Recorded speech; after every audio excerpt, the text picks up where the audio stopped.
Hello out there. Good morning, Prano Audio.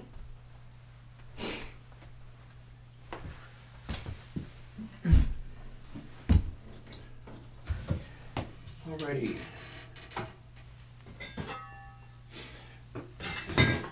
Let's get a fire going, just sort of on general principles. It's actually relatively warm.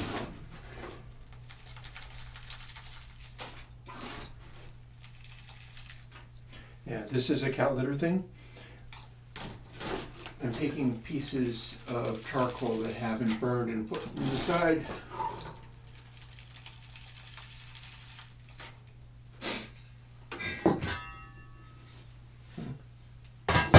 Just a spot.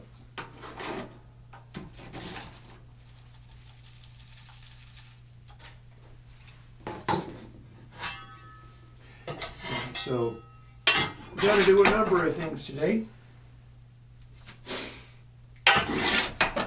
Topped off with what I've done with a reverb generating program for Tuesday.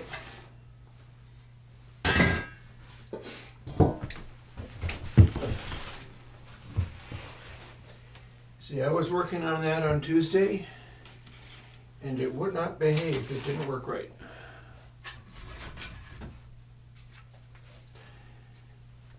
And so I kept going, but not instantly. I kept going later and ended up sorting it out. So there's a couple of things that I can do with that today. Check this out, birch bark. This makes incredibly good kindling.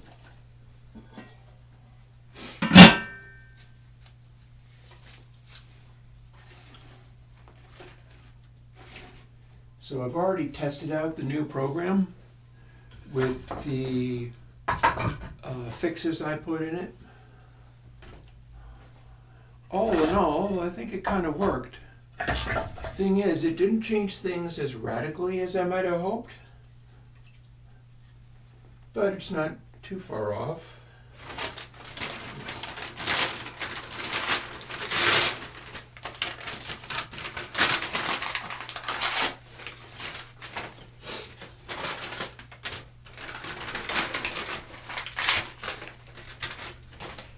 I ran it overnight, and it did about 29 million trials of randomized possible algorithms. That's a good 10 times as many as I was able to do in an overnight run before. So it's shaping up to be delivering what I needed. And then I went and I ran it again. After testing out the, want you, stick in where the wood is, please. There we go.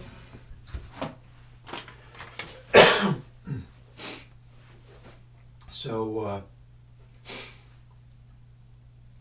I took the 30 million instances that I had, generated 14 possible reverbs, ran them through my software to make example reverb sounds, which worked. I feel like they were all a little better than what I had before, but none of them rated with the further measurement that I do to throw out most of the ones that I generate and keep only the ones that perform the very best. So whatever it is that I'm doing with the genetic algorithm is not touching on that quite yet, but it's doing worthwhile other things. Like I can compare it with what I get when I'm not doing as much work ahead of time, and it's really quite a ways advanced from what it started out as.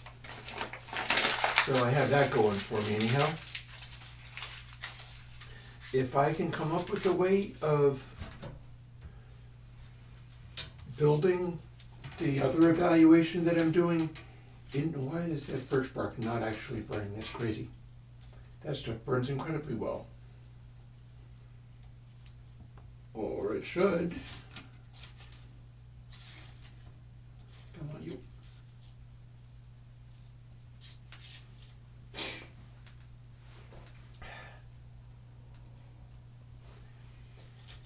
So I'm running another batch with a slightly larger room size.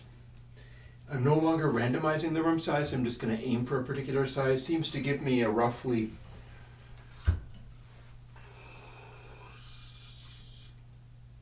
1 to 2 variation of overall size, like from 50 to 100% overall size, except for what I specify.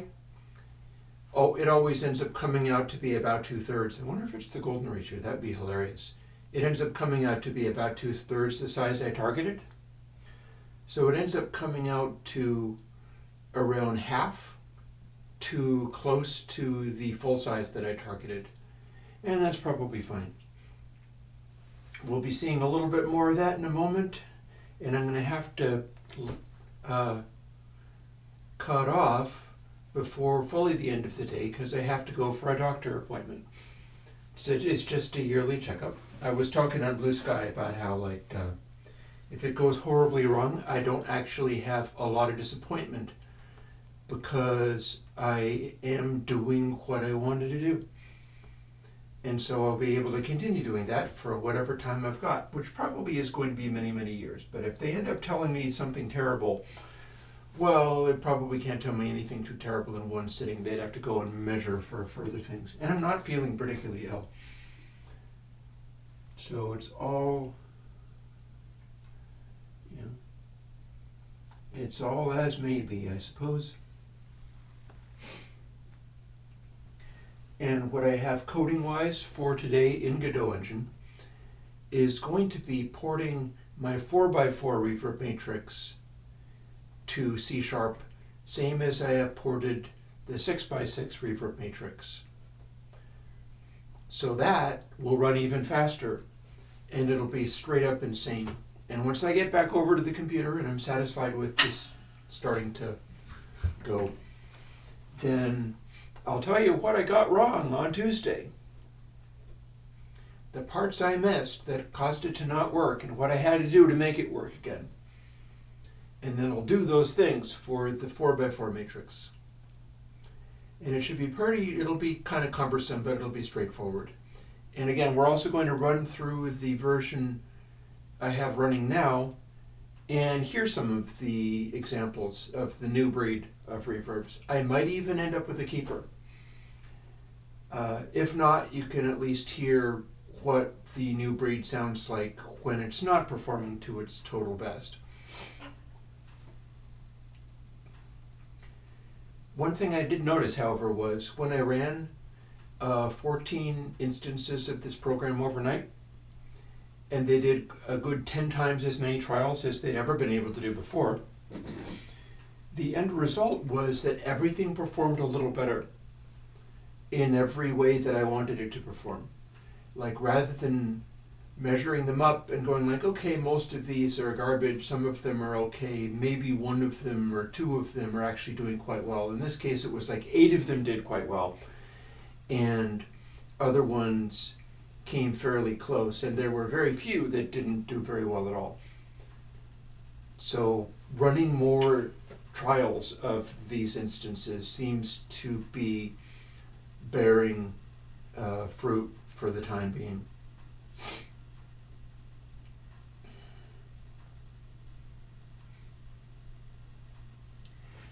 On that note, let me go and start dealing with that stuff then.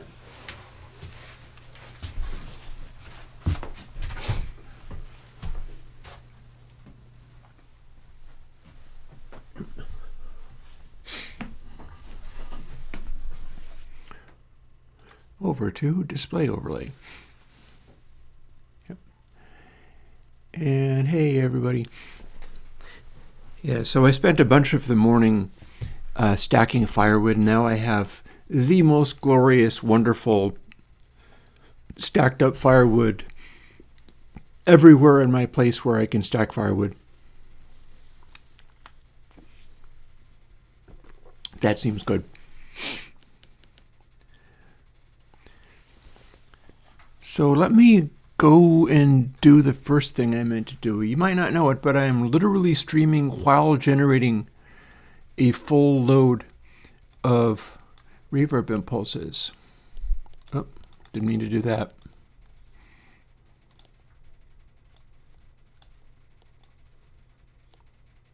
Here's what it looks like to generate a whole bunch of reverb impulses.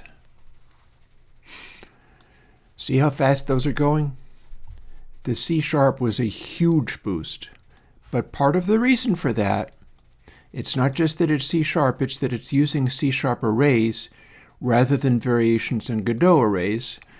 Godot arrays are way more complicated. Like even the ones that are simple data types appear to be kind of way more complicated.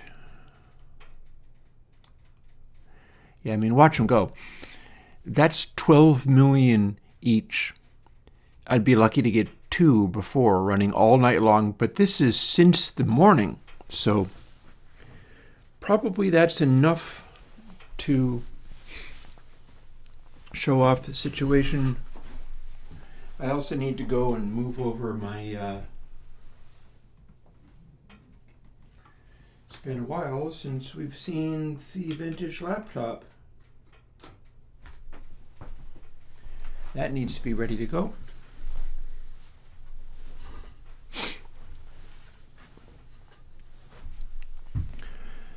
And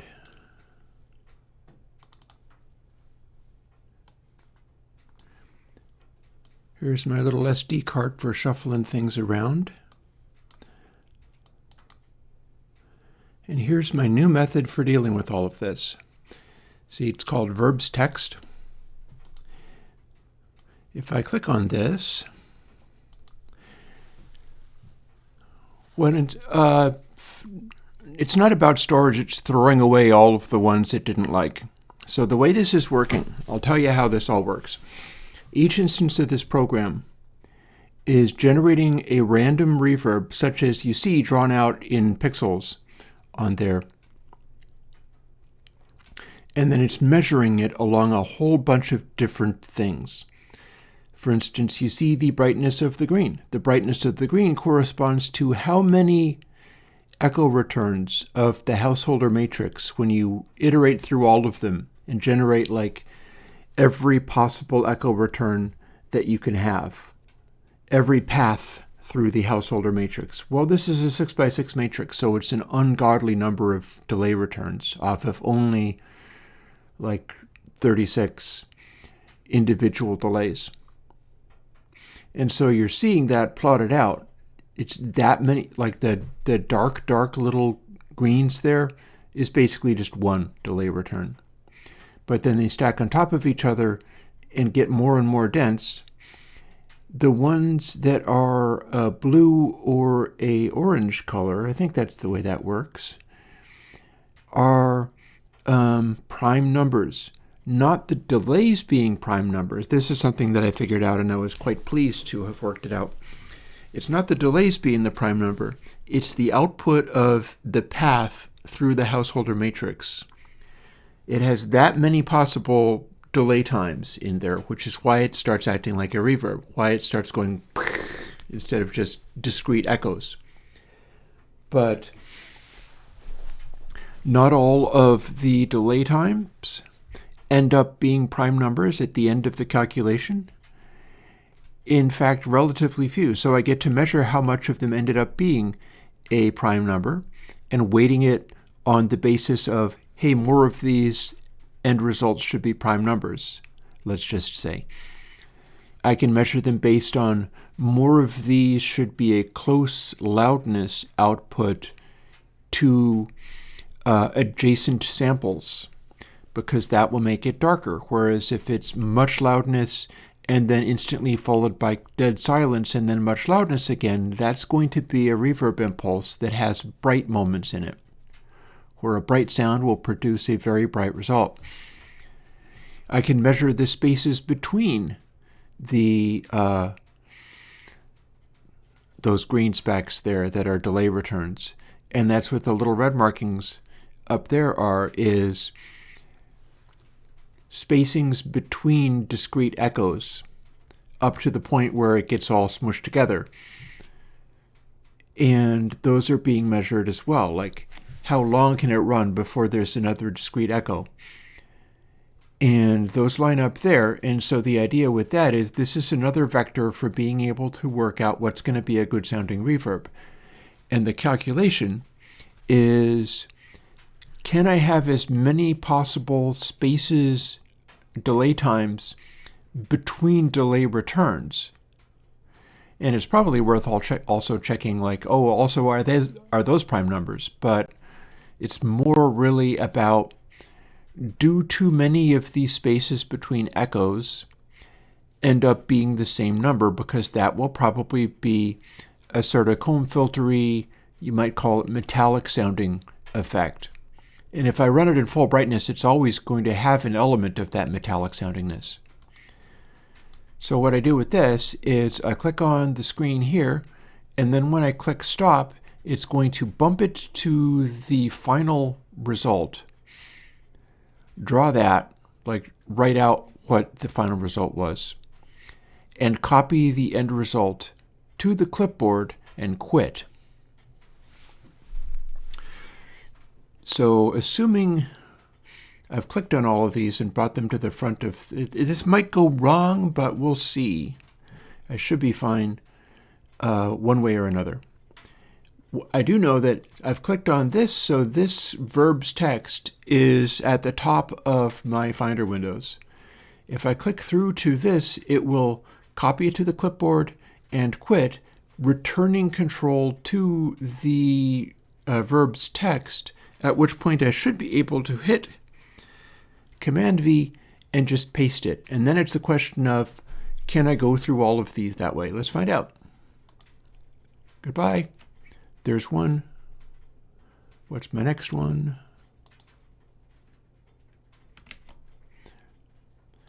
Usually I count these by what the numbers are, and I'm not going to bother this time, but this part seems to be working. Having it do this is definitely a kind of labor-saving thing. There have been times when I had to like copy text out of it. That made everything go much slower. It's a workflow thing here, being able to run this and just iterate through. I think I got that one as well. You also get to see the numbers change. Also notice that those last two were 309 seats. But the secret number I'm writing there is sort of the first available, like see where it says D6A458. Strangely enough, it says 309 seat 458, 34, 256. And those are the first numbers in there. Because these, I could have them come out to all exactly the same delay time, but they're all going to be different. And some of them will be good, and some of them will be not. And the hope is to find how they get to be good, which I've made some strides towards doing, honestly. That's what Into the Matrix is about. I will push the recent changes to it after I finish updating it today.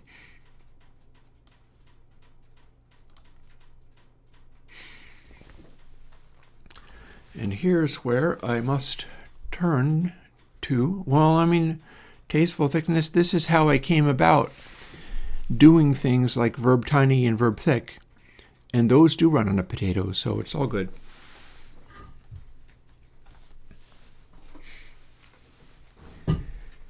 And then here's the next step of my workday. I've already gone through and done this once.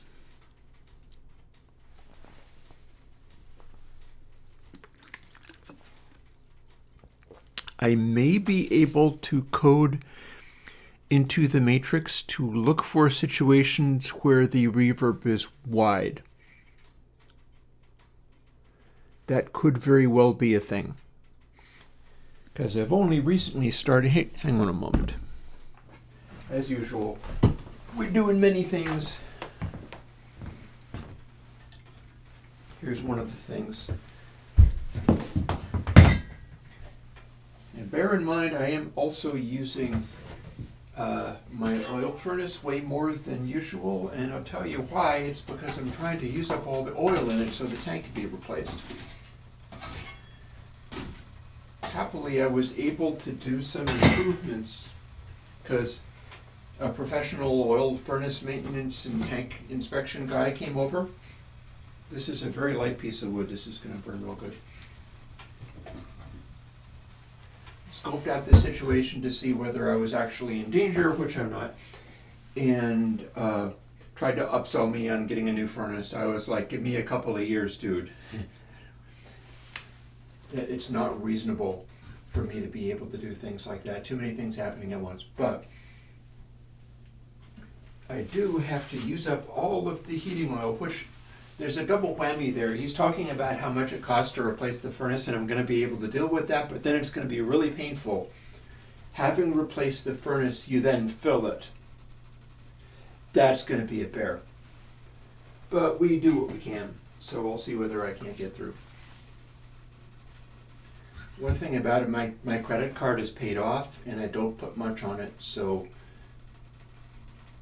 in a crunch, I do have a degree of buffer as long as money keeps coming in. That is why to have a credit card with a high limit and have it totally paid off every month is in case crazy stuff comes up. Here's hoping this all doesn't end up being too crazy.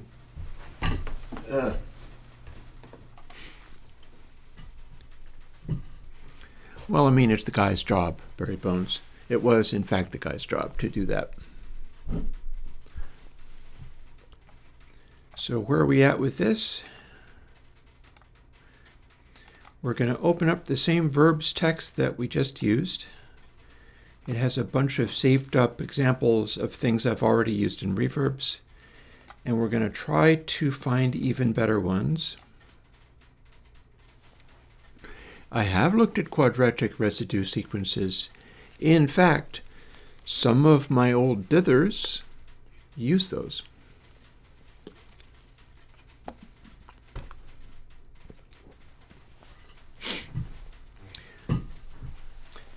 I can't remember whether I've tried to...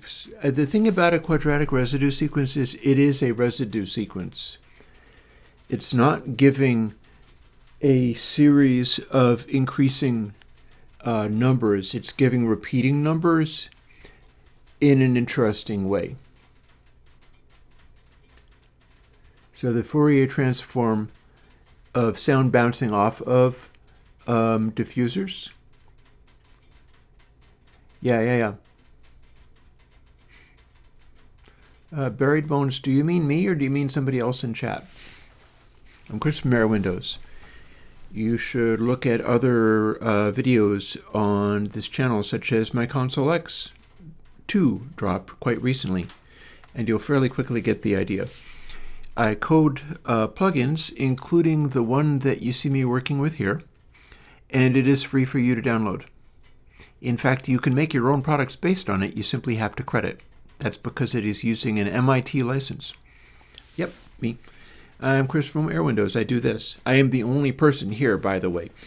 Airwindows is not a company with multiple people. It's just only me.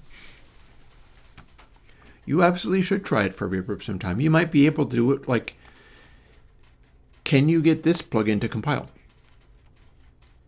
If you can compile verb 6s, you can punch in your own numbers here.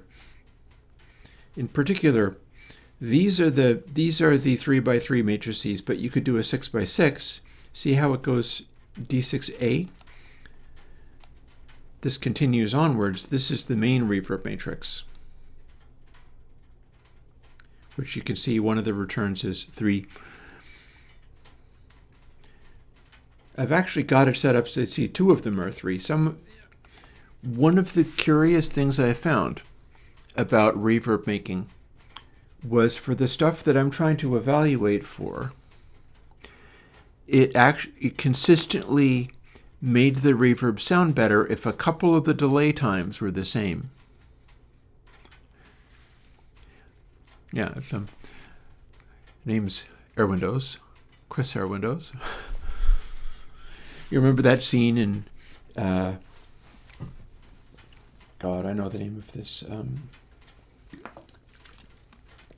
Dr. No. Dr. No. When you first see James Bond, he's lighting a cigarette. He's like, Bond? James Bond. I gave up smoking cigarettes a long time ago. But yeah, I'll be needing to do that.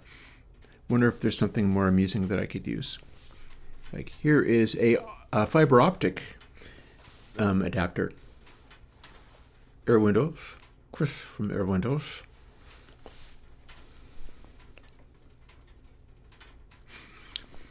Let's do this stuff so I have time to actually go and do the stuff in Godot on the Into the Matrix. Well, I mean, Lucas Epo, this is the thing about... Oh, good for you, Barry Bones. Hell yeah. This is the interesting thing, Lucas Epo. Like, having all of these delay numbers be distinct and different doesn't necessarily make it be fully flat. We're evaluating stuff in a much more complicated way. It's just not simple. This is why I have to use genetic algorithm to get the information I want. See, these are the ones that we just created. And I'm going to go through and make some of these. In fact, all of them. Thank goodness I don't have the earlier version of this program that generated like 30 possible examples. We only have to do 14 of these, and then we can bring them over to the main computer and evaluate them. That's done like this. It's a simple procedure. It slows me down a little bit talking about it, but I should be okay. Or I can just focus right in on this and only do it. I feel like talking through it a little bit, seeing as I'm live streaming anyhow, so I might as well. There are things that are important besides just getting through this particular routine faster. But this is the loop of actions that I have to do in order to generate one of these. This is this particular set of reverb times. And you'll be able to hear a little hint of it off of the laptop speakers.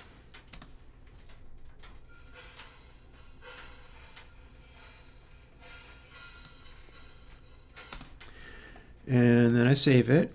Usually I don't even bother listening to it at this stage. With the secret number that it has, that number being the number of seats, and then this code number of the first couple of reverb constants. And then we move on and do another, and then another, and then another. And I'll do 14 of them, and I'll bring them back over to the main computer. We'll be able to hear them more properly. In fact, I'll pipe them through so that they go through to direct to the stream.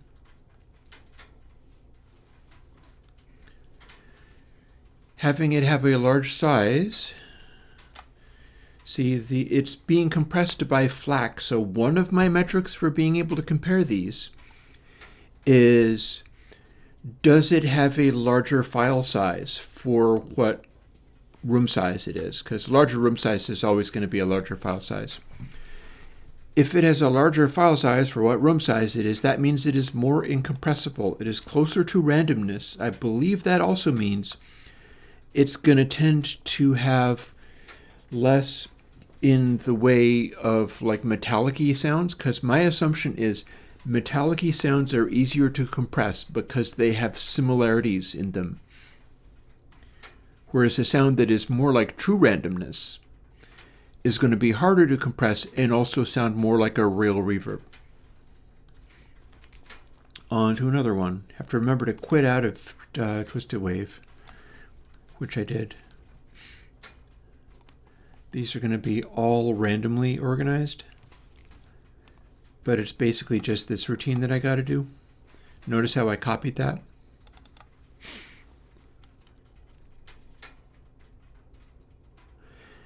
Yuri, exactly. You have spotted the 3x3 that I have in there is a entirely separate reverb. It is a 3x3 matrix. And I get to calculate that out of the 6x6 matrix using all of the delay times that I'm already using. And let's see, let's continue walking through this bit by bit. I can't let it grind to a halt. or it'll take me forever, and I'll be going to my doctor visit before even getting back to the actual coding. This is a part of my day up to roughly around the new year when I was finishing up Console X2 and Console H. I let this stuff drop because I had way too much going on and it was exhausting, and so I stopped doing this each morning. But now that I have something that will generate like 30, 40 million trials, like this counts as about 12 million trials for each of these. I'm not showing it off for the laptop, but I will show it later. Copy. Because that's going to make the process more rewarding than it previously was, which was in itself more rewarding than the previous time I had rehacked into the matrix my reverb generating program, my reverb times generating program specifically. Let's see, have we saved? No, we have not. We haven't even applied it. I can look at the screen and see what stage of the process I'm in generally. Got to do that, and then we got to save as. If I save, I have to stop it immediately before it actually saves. Save as the secret number and continue. SRS lol is what it says underneath my face on the screen. See, Twisted Wave saves stuff in a temporary file with 6 random digits added to it, and they are letters, but they're all capital letters.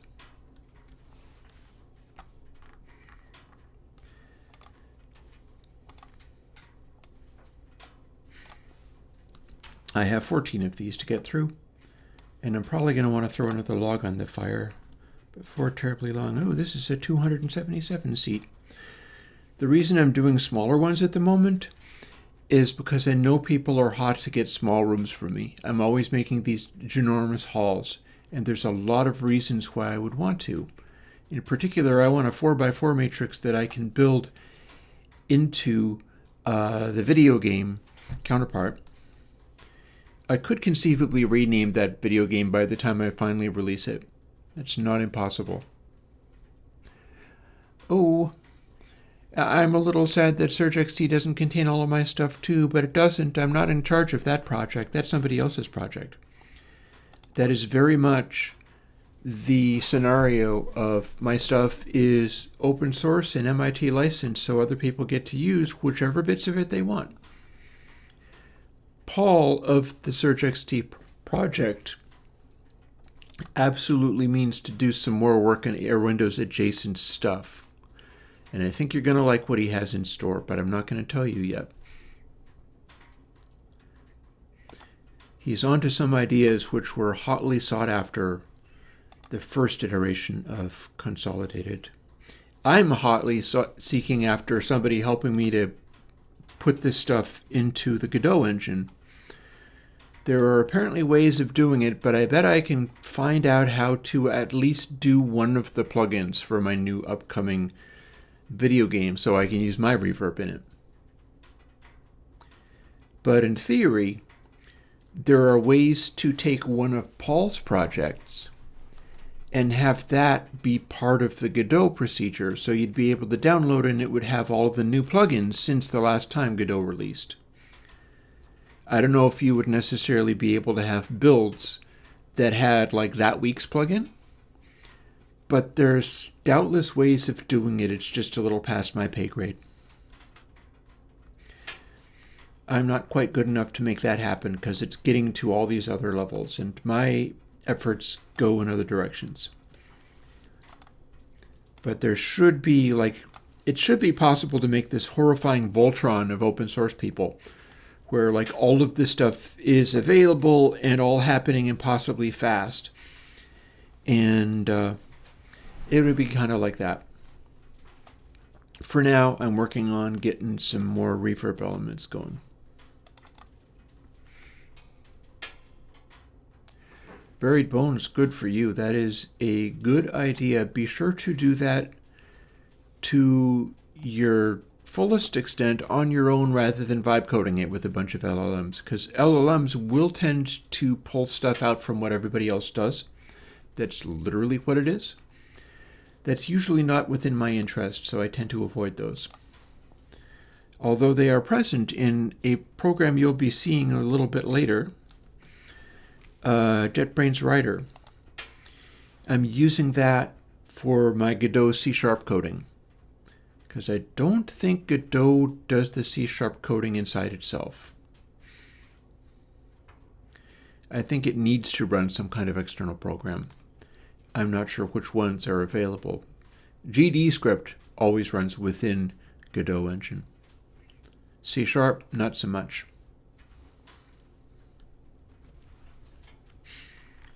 Alrighty. Quickly we progress. We have done 5 out of 14. You know, I was contemplating whether I should make myself another cup of coffee, seeing as it's not noon yet.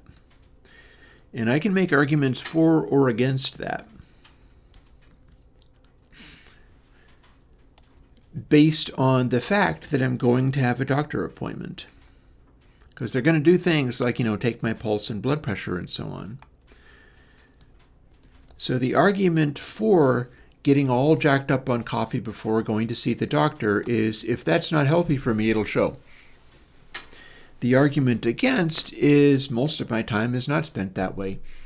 And so I might as well, like I've had 2 cups of coffee in a normal day so far, apart from carrying a bunch of firewood, which I tend to feel that sort of burns off the coffee to some extent.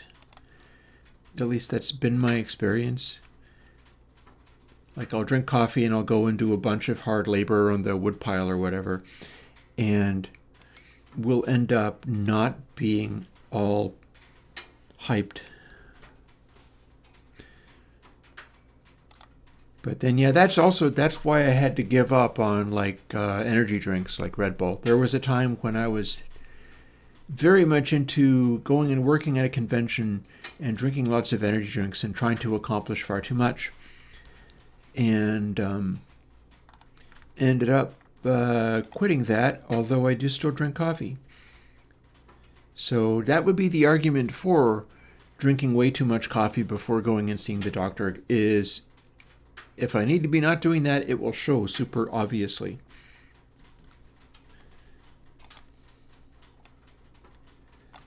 That said, I'm not doing it. Not today. What I've got going on today is I drank 2 cups of coffee in my normal way. I carried a bunch of firewood. I'm going to go and put another log on the fire now, but perhaps not before I go through this final iteration. I wish it was a final iteration. I've got a bunch more to do. We'll get there, though. It'll be worth it because I'll be able to show you what these sound like.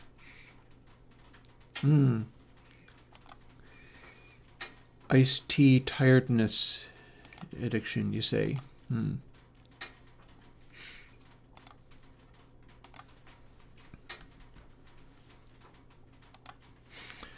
Okay. Let's keep this going.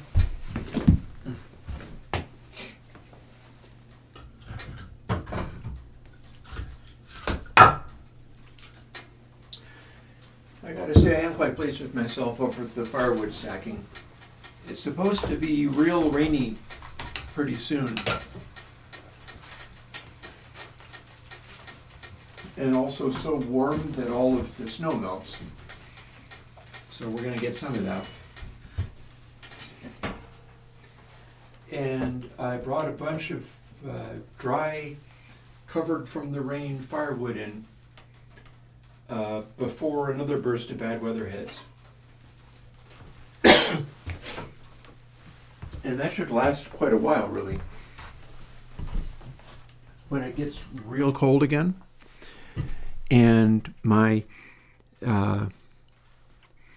live streams are very much accompanied by throwing another log on the fire every 2 seconds, I will have a goodly supply of firewood brought in that I can use. And I'm at this point, it is a dead certainty that I have enough firewood to get through the winter because I'm going to have to use up a bunch of oil to get that tank replaced. There will never be a Surge AW. I guarantee there will never be a Surge AW. Why? Because a number of the guys like what I do in a general sense and wanted some of the plugins. That's why they've got only a few plugins and they're sticking with those. And some of them think that I'm a quack and they're not very appreciative of my work. They're like, well, you're some kind of weird scientist. You can't code for beans, though. And it's true, I can't compared to them. So I can't really do work on their thing, and they're really not interested in it. It's like if you can't code at the full level of like a graduated college programmer student, learning all of the object-oriented everything, and programming with things like whatever Dr. Bob, who did the functional programming Bible, then they don't want to talk to you. So that stops me from getting used more widely because I'm doing this sort of primitive level of coding. I believe I actually have one of those. Give me a moment here. Yeah, you see the little flickering up there? That's the fan. Maybe that's what you were noticing. If not, that's what it is. It is an electric motor being powered by the temperature differential between the bottom plate and the top cooling louvers. So yeah, there will never be a Surge AW. They are simply not that impressed, and that's completely fine. One thing I am thinking of is, and that may or may not be something. Ooh, my computer screen has a pet spider now, and it's this tiny little fellow who sort of lives around here. I think he's one of the, like, I never see him making any webs. I think he's like a jumping spider looking for tiny flies, and it'll be a little hard time for him finding it, but I wish him all the best. Maybe it lives inside the screen. But yeah, C is most definitely primitive programming. That's what I'm usually programming in, largely. Let's see, let's keep this going. I've got 14 of these to get through. Only then can I move back to the main computer, and only then can you actually hear these properly. There's no hearing them properly on the development laptop that has no way of piping audio through. Well, actually, that's not true. Technically, it would be possible to pipe audio from this into the primary computer and direct to stream. It would be real cumbersome, and there's not a lot of point to it, because it would make it harder for me to monitor that audio. But see, this antique MacBook Pro has digital optical outs and ins. Actually, I'm not sure if it has digital optical ins. The G3 version that I have, which hasn't been turned on in years and years and years, has digital optical outs and ins on top of everything else. So let's see. Let's continue walking through the steps of this. I enjoy being distracted into conversation, but I'm also trying to get work done, so we'll see whether I can. Oh. Multi-band capabilities. I'm not really about that. You could probably do that in Mix, to be perfectly honest. It's very... And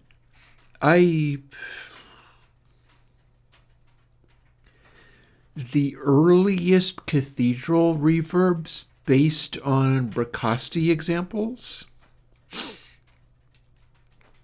some of those do a thing which I identified in Bricasti reverbs as like a delayed subchannel, designed to have an effect that was kind of like what acoustic spaces maybe sometimes do. Or maybe it was just a Bricasti-like hack that he did because he thought that it was cool. and then it becomes a factor in some of the Bricasti patches, and probably not all of them. And so in some of that early stuff, which doesn't sound as good as my current stuff, it does have a multiband of a sort, as in there's a subchannel that has an extra delay. Oh yeah, some of the early ones that don't sound very good, I was trying to emulate a Bricasti. I didn't have a fundamental reverb patch that was as smooth, but I was willing to do things like filter really heavily to get roughly the same tonal bound. And I've some time ago given up even trying to do that. I mean, there's always the possibility that I take the stuff that I've been learning recently and bring it back into that area. I think what really put me off trying to do plugins that copy other people's work is when I put out TapeHack. Because TapeHack was the pursuit of a bunch of stuff that I did in digital form, implementing a behavior that's present in a hardware device that came out around the turn of the year and is doing really well for itself. Where I was like, oh my God, I got this great idea from this guy's white paper. And I put out TapeHack and people thought that it was great. And I was like trying to shout him out, but all it was doing was making it seem as if I was claiming that I was doing an emulation of his thing. It's not really an emulation of his thing, not even close. And as a result of this, I dropped all progress on my tape emulation stuff, including a version of 2Tape that I had just thrown in that early version of TapeHack, which sounded astonishing. I put it on ice. I had to work on Console H and Console X2 anyhow. Like it was going to be a matter of pick what to do, pick when to do it. Rushing to put out a competing product with this guy who isn't really doing the same thing that I'm doing and is releasing hardware was considered very uncool by everybody else in my industry. I got a bit of a talking to. They were like, what the hell do you think you're doing? Settle down. We know that you can turn stuff around really fast. That's kind of daunting. Maybe this isn't a good time to be doing that. And when I thought about it a little bit, I was like, yeah, that's entirely correct. I like this dude. I want him to have success. And I can come around with my new revision of 2Tape once I put a little more work into it, because thing is, I didn't have all of the stuff sorted out. I certainly didn't have all of the stuff that his hardware was doing. I wanted a copy of that hardware. It's going to be a long time before I ever get it. I'm effectively getting a new fuel oil tank instead of stuff like that. But bottom line, I didn't need to rush ahead with work that was inspired by this guy's hardware that hadn't fully implemented all of the things that I'd learned. I ended up even getting, there's a particular test that he uses. Once we finish with this, you can see the surface of my dev laptop. And it will show you a test that I can run, which is his torture test for running this audio into his hardware versus running this audio into a plugin, which is best. And he made a test, which I may or may not have emulated accurately, where the plugin always loses, the hardware is always better. And I know why. And I have a comparable test, which at least is within the ballpark. And I can spend some time kind of trying to perfect the scenario there.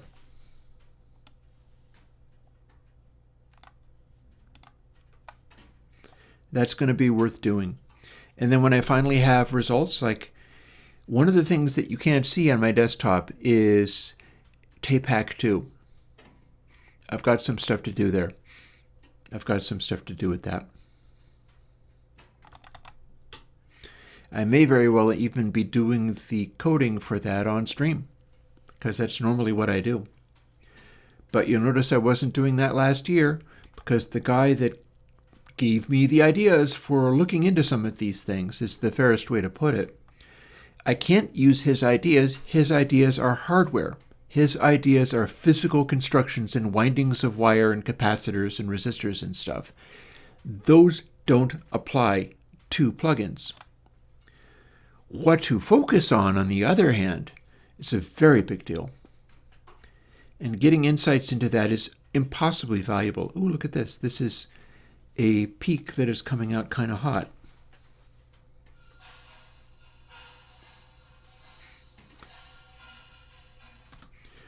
So we'll save this too. So I have every intention of diving back into the tape emulation this year. People are asking me for all manner of things. Like obviously people want 2 cassette. Somebody's also asking for 2 VHS. I suppose that's just a variation on the theme.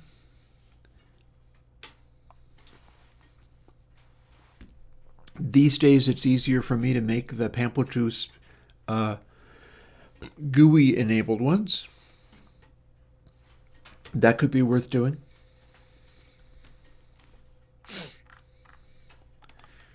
So is this. I've now got about 4 left to go before we get to move on. That's pleasing. I like that. I want to move away from this dumb little laptop so that we can do more interesting things.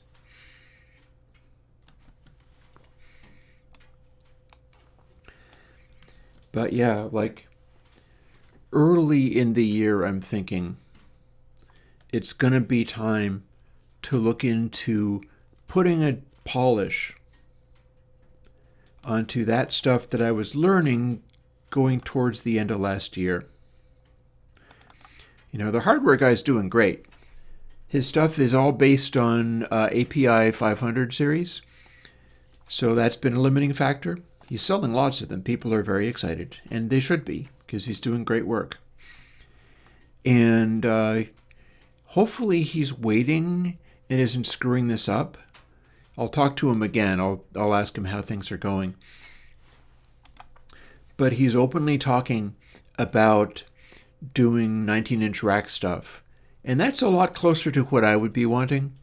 Like, I would be wanting a 19-inch rack unit that is, for instance, like my API pre's is like 4 preamps, professional-grade preamps in one rack space. It'd be kind of like that. I'd be wanting like 4 of these tape element things that he does in one rack space. Because I'm reasonably convinced it's like, okay, yes, this is sufficiently part of what I want. I'm not even questioning it. It doesn't even matter if I can do it in digital. There's always a bit of a loss in digital. You're never going to quite get there. Of course, it does depend upon how well the analog is executed, but I have reason to believe this guy is executing pretty well. Serious people are evaluating this stuff and being pleased by it. And yeah, I have a version of I do have a version of 2 tape also coming out. That's the one where I threw the tape hack saturation stage in and went, oh my god, this is crazy good. Holy crap, I should put this out this coming week. And that proved to be maybe not the wisest decision. It would have killed my reputation with other plugin developers, I'll tell you that. It's normal for people to be like, we live in an industry together. We are like people all in the same village. So we'll help each other out. Or be cognizant of stuff like that. We are not simply there in a capitalist marketplace to tear each other apart. And I prefer the way that is. That's why I'm doing MIT open source, is so that people can use the stuff that I do, including they'll continue to be able to use it after I go away. That's the kind of legacy I want to leave, rather than I stocked up a bunch of money and never let anybody play with any of my toys. I don't like that approach at all.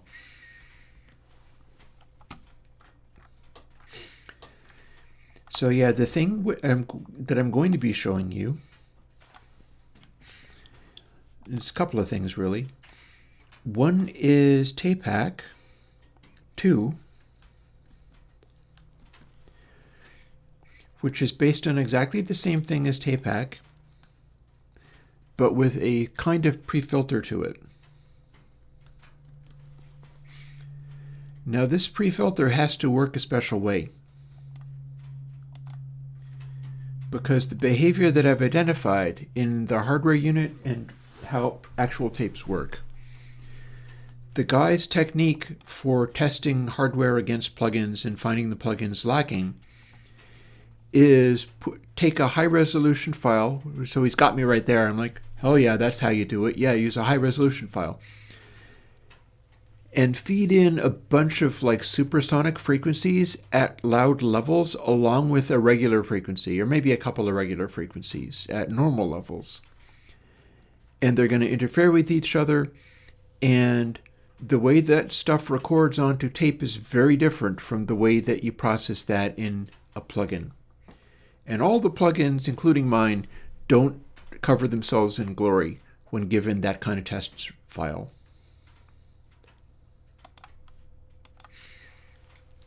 And this should be a solvable problem. That's why I have another upcoming plugin, which is called, I think it's Slew 4. I have a Slew 4 coming out.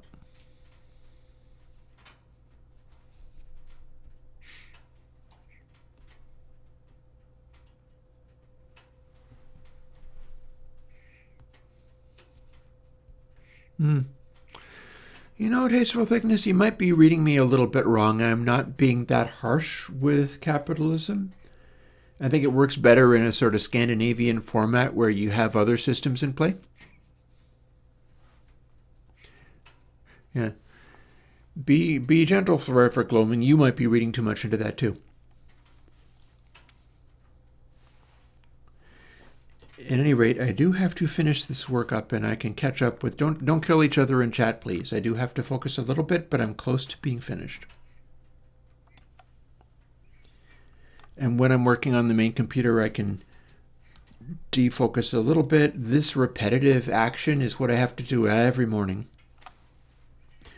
Just like carrying the firewood in order to get the reverbs I need. And you will see what that's about. But I have to do this repetitive. Usually I'm putting on some kind of YouTube video or whatever. I'm entertaining myself while doing it in such a way that I don't have to talk or think particularly much. And I just grind through and I'm done. Similarly to how I normally practice my drums and bass playing, which I haven't done for 2 effing days now, so that sucks. But whatever. There's too much happening. Too much happening everywhere. Too much happening in my life. My schedule is too busy.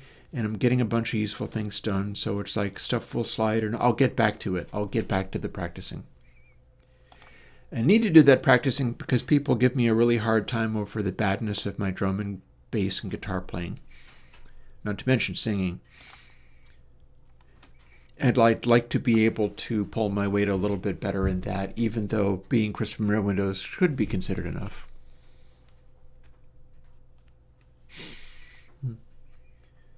Go gently, Chad. You know I convert trolls by being me in such a way that also if they are truly heinous, they get bored and leave if you don't feed them. There's a certain amount of engagement I will give, and it's basically just like, huh, that's an interesting idea. Can't say as I agree, and then going on from there. Let's see. Now I have to quit the program. Now I have to copy again. This is the final one. Yay. Getting there. I can see it's the final one because there's nothing below it.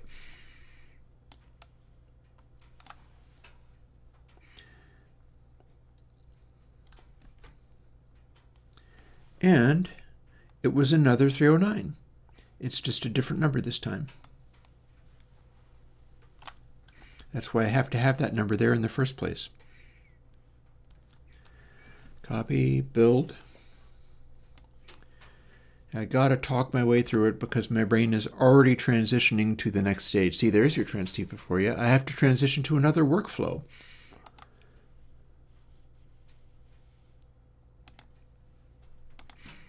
Also, the other half of that, if you're not anti-fascist, you're going to be making a bunch of difficult lessons to learn coming right up.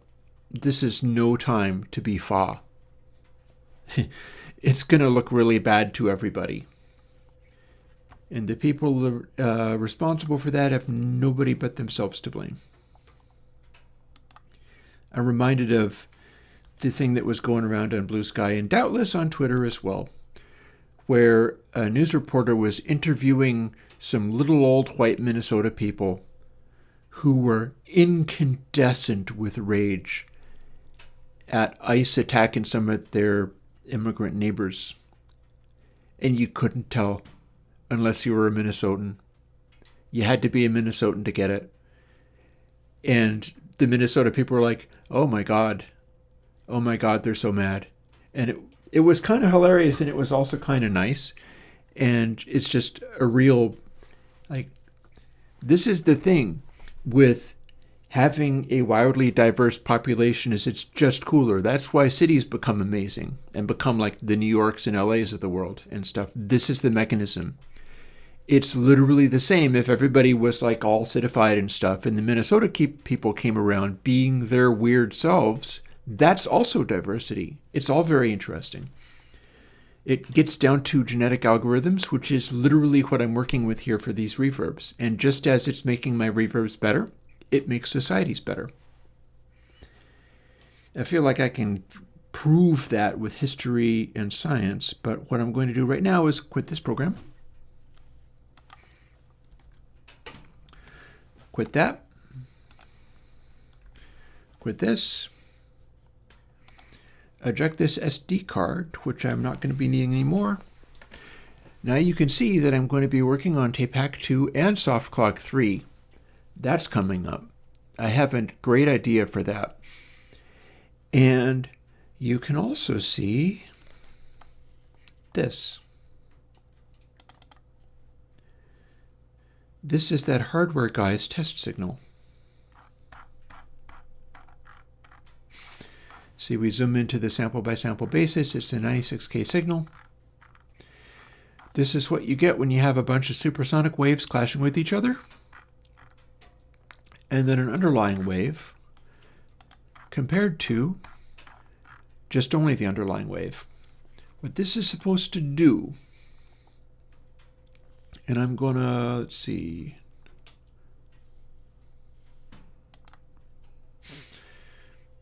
So check this out.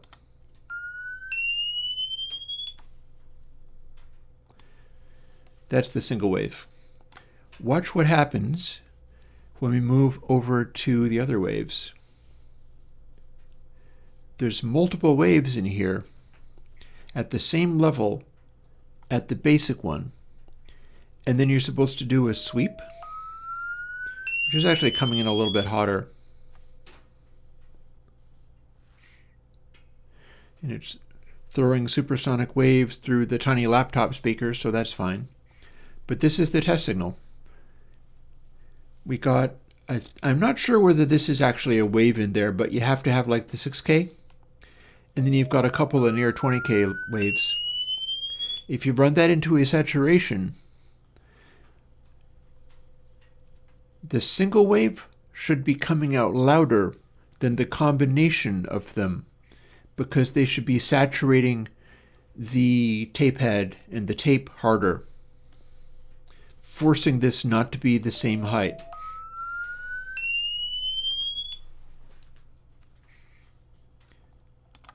And with that, I will close that off. And probably, well, no, actually, no. It's not time to throw another log in the fire. You know why? Because the fire's just fine. And that shouldn't have hurt headphone users. That was just coming off of a microphone in the same room as the laptop. I wouldn't have been able to run that sound through the laptop. I'll tell you one thing though. I could have this be RIP headphone users by putting this back where it lives in the desk, because that involves lifting panels away and shifting them around. Alrighty. So here we are. I'm going to... There you go, chat. Looky there, you're looking at yourselves.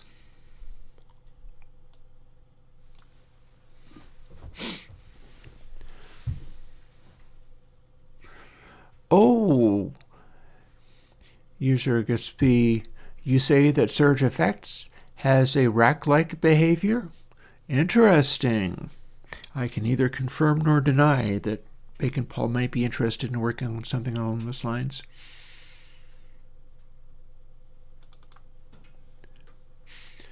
So here's my reverb measuring stuff. And here's the ones we just made. I am going to run Audio Hijack so that I can pipe the audio to SWB audio capture.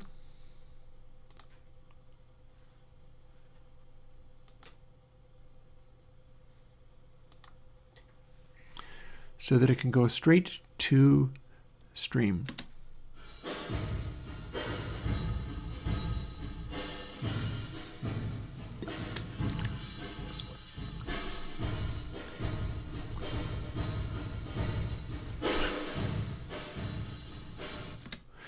I would say that the reverbs are starting to shape up pretty well.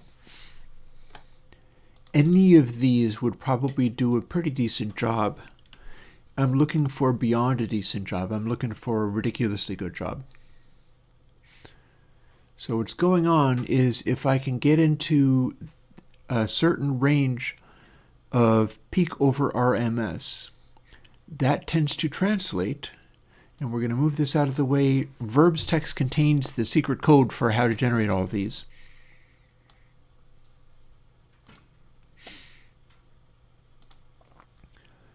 And safe enough to move that back for the moment.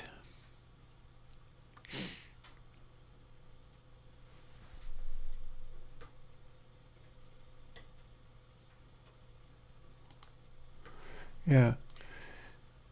To what you were just saying, Forever Gloaming, thing is, the type of music that I enjoy, there's a bunch of different kinds of music that I enjoy. That's the thing. I've always kind of liked electronic stuff. That is flawless timing. In fact, sometimes what makes the electronic stuff sound better is when it's like the Aphex Twin side project, whatever its name was. Aphex Twin has done an extensive side project based entirely on Roland synthesizers and sequencers, all talking using DynSync. DynSync is special because it will fire a sound at the leading edge of a timing sound coming in.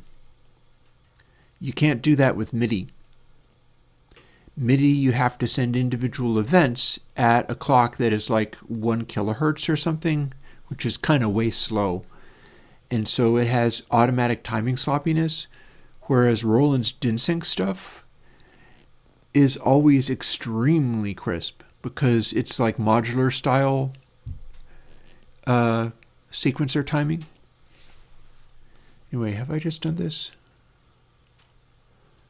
I'm going to guess I have not. Let's try that again. Yeah, I didn't do this because it didn't give me the overwritten warning.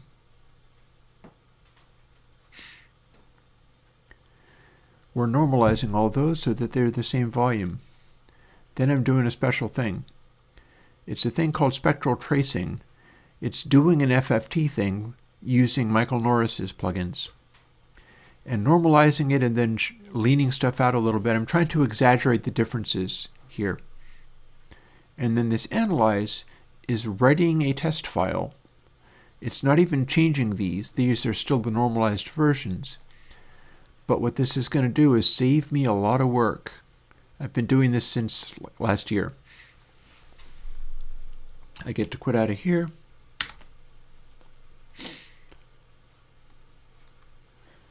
And have this file, analyze.csv. What does this contain? A spreadsheet of everything that I just did.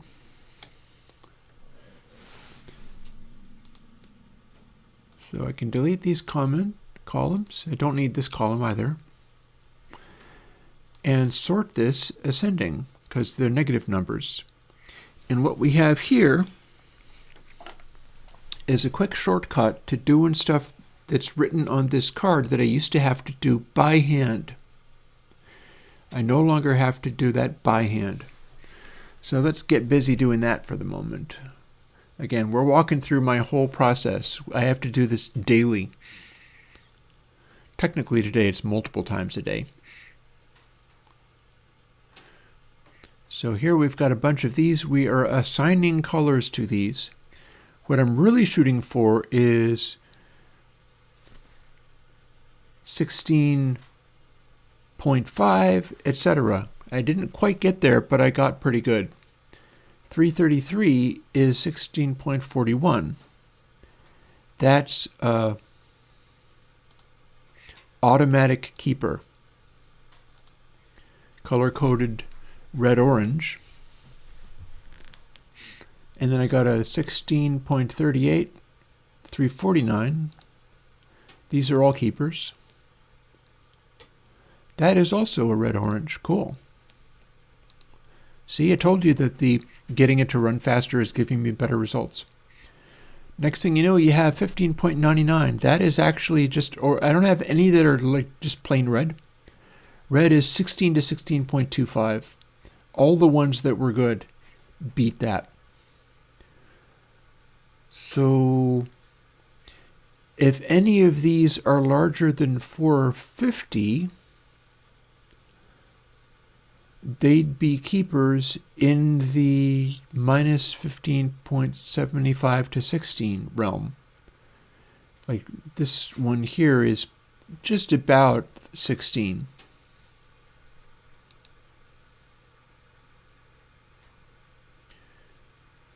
Let's cheat. We're going to keep that one even though it's technically 15.99. That's close enough to 16. We color code that as red.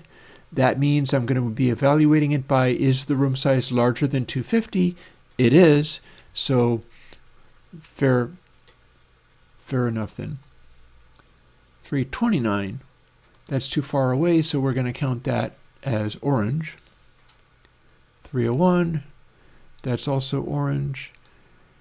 What's the, do we have a orange one that's a large room? No. Closest I can get is 411 or 414. These are both at least, they're not red, they're orange or worse. The worst one, minus 15.47, that's color-coded green.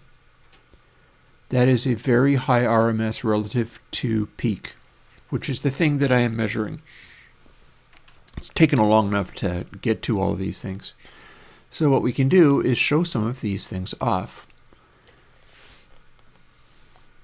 And I can quit out of this now.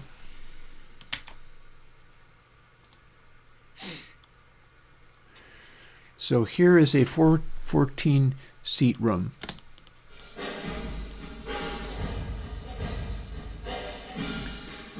This is what I consider not good enough.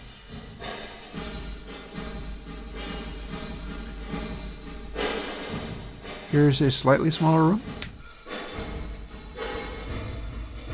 Hear how they sound a little bit different?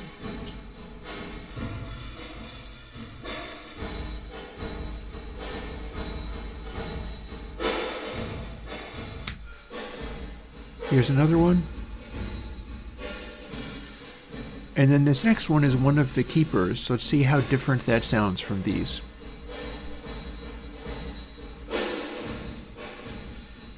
keeper.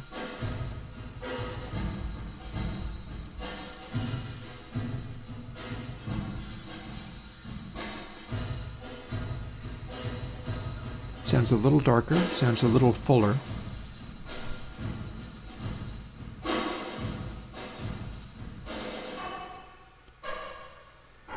Nice roundness around the kick. And then we've got a couple of thumps. And then an electric guitar.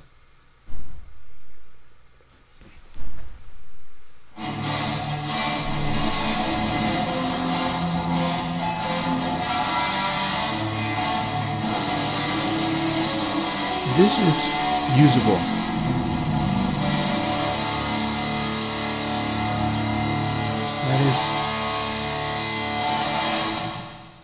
That is usable.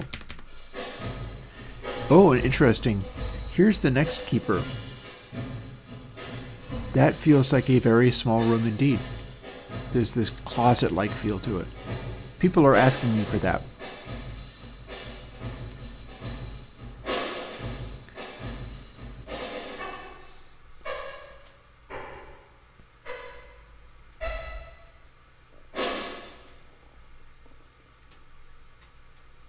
And then the two thumps, and then the guitar.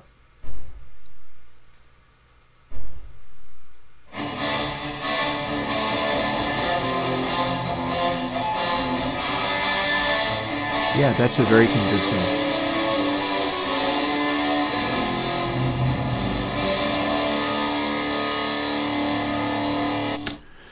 So the reason I'm doing this is because I've worked out that when you measure in the way that I'm measuring, peak energy versus RMS, the ones that have way more peak energy relative to RMS sound farther away.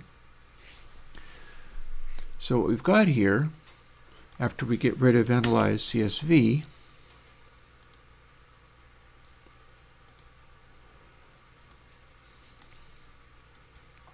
is some new reverbs to, oh, I've got an extra copy of that. Fine. Some new reverbs that I should copy over to where I put these. And if we sort by tags, we see that we can just get rid of these now. And we've got, let's see, and we can get rid of these. I'll tell you why, because the way I've worked this out, these need to be a 450 seat or more. What's going on is when I do these, the peak versus RMS tends to drift in the direction of the room size. Like, I can't get a red color out of a giant, humongous, like, see here is another example. Here is a green colored 1447.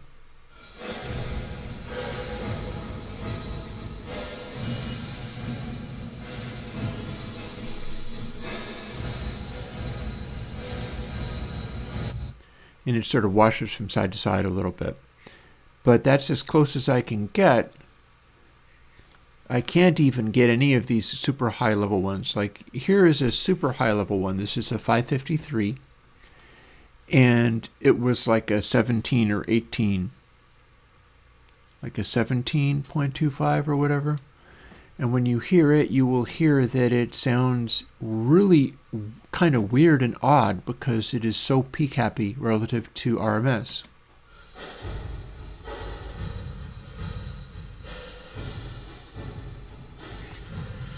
But it sounds very distant.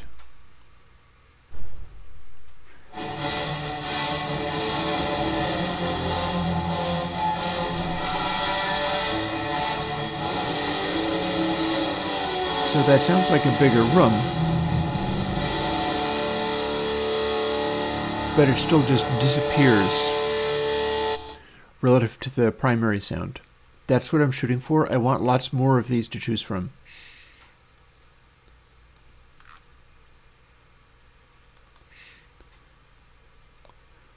So I go to this and I go to this. Here's all the ones that I just did. Here's all the keepers. Put that out of the way. And we're going to not keep these because they are not 450 or more.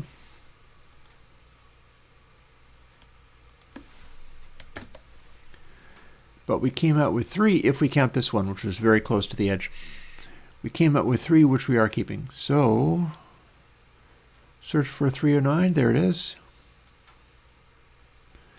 Double check. It's not this one. It's this one. It was the last one. Cut. Paste. Now I need to find 333 and 349. And make sure, see there's 349, 23829. That's the one I'm looking for.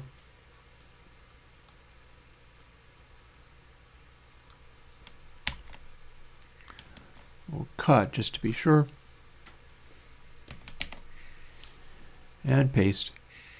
And let's see, so that was 309, 349. There's a 333 in here that met muster. 101, 252, that's the puppy. There we go. Gotcha. And now that I've saved that into my keepers file, we can look them up by the serial number and the seat size. And we can get rid of the rest of these. So getting 3 hits is actually pretty good, because there have been many days where I ran this and nothing actually passed muster.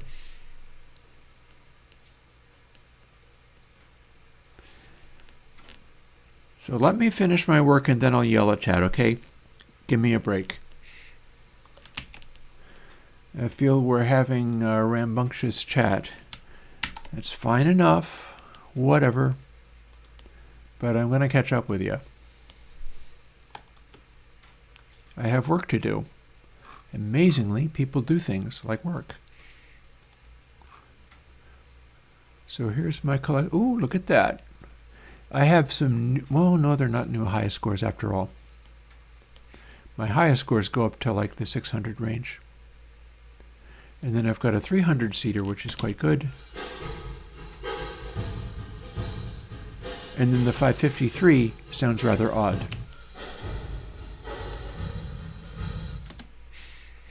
But yeah.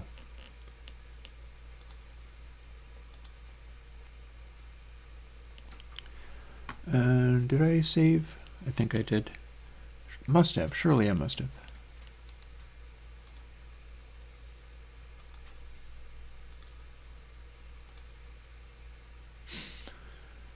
Okay, and then here's streaming. It doesn't show me anything usable.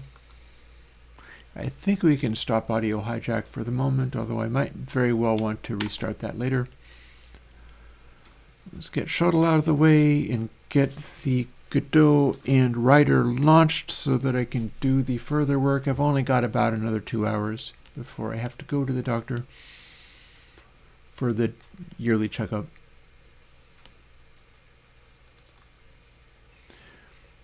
Here's some of the ones that I did this morning.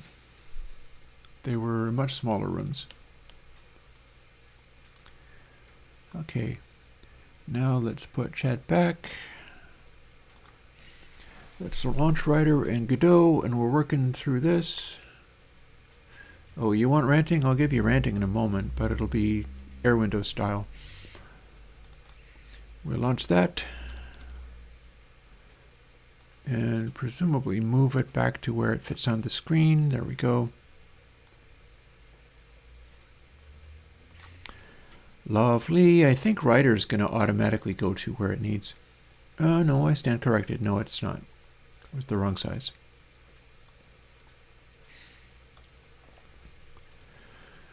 So here we have the stuff that wasn't working on Tuesday and that I got working between then and now. And here's one of the secrets. Timer 6. Timer 6 does not have a script, but it is sending signals. And it is sending a signal on timeout to the button, I guess it's the button. It is a script. No, it is the button. Search 6. It is sending a signal. I don't know if you can clearly see that. See how it says receiver method pressed? Check this out. I'm going to go over to timer 4. Timer 4, receiver method, says lowercase pressed. This is the syntax of GD script. When you do C#, it forces all of those receiver methods to be capital.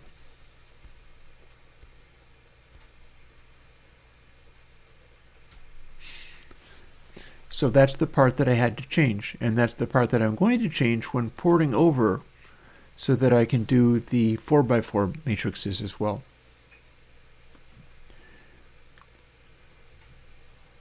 Meanwhile, let's take a minute and give the formal Chris answer to whatever is going on in here. Capitalism is like your fitness function in a genetic algorithm. I'm working with genetic algorithms.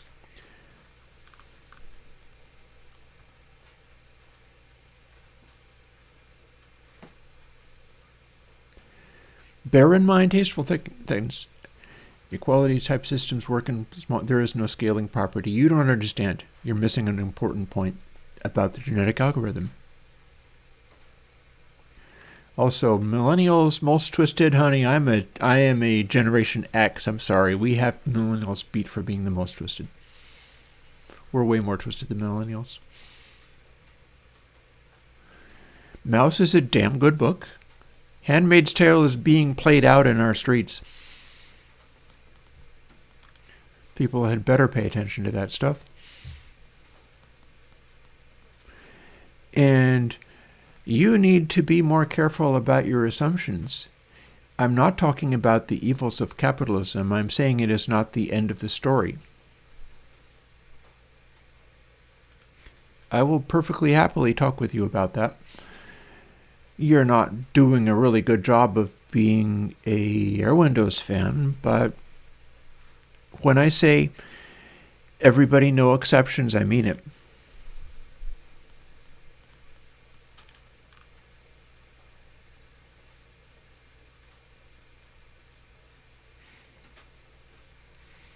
More and more noise appears to be siding with tasteful thickness. Reality does always snap back, but you may misunderstand the direction it snaps. Have a care as to what direction you go. And it's very rare and it depends. Saying something like men or women is completely hilarious. That's not what's being said. I grew up with a dude that was born into a woman's body, and you could tell. You could effing tell. This guy loved nothing more than the Who and the Kinks. He ran the band that I was in. Had to go around with tits and a vagina back in the day, because we're talking like 1984. We didn't really have the language for this stuff back in 1984. He has a better beard than I do now. That was always what he was. But these are not common things. They might be very noisy on social media, but these are not common things. Dude, I tried to be gay because I have a lot of autism and a lot of challenges around my twisted upbringing and stuff, and struggled to get through and, date and all that kind of stuff. I couldn't make that work. I'm not. I had every reason in the world to want to be like, cool, yay, homosexual agenda, I'm going to do that. It'll be way easier. I can promise you that. It's way easier to pick up guys. Guys are horny as anything. It didn't work. I'm not gay. I would have to be thinking of, lady parts. I'm completely happy with that now. I'm not seeing any action, but I'm completely happy with that now. A little while back, I was dating somebody up in Canada. So, yeah, Chad, let me handle these kinds of things. It's okay if, I mean, this is a perfect day for it because it's like this is the day that I have to stop around to anyway. And I don't really care. I've seen nonsense before. You could say that areas of decadence are also areas of diversity and areas of progress. My notion of using the genetic algorithm for dominating over other societies is around what like our cities have done.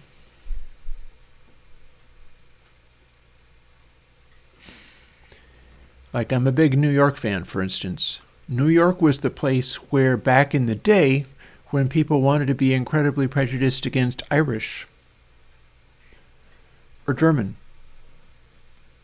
or Italian people, they'd have to go to New York because they wouldn't be let in anywhere else, man. And New York flourished on the back of that kind of stuff. There is a very big difference between what makes people comfortable and what makes them successful.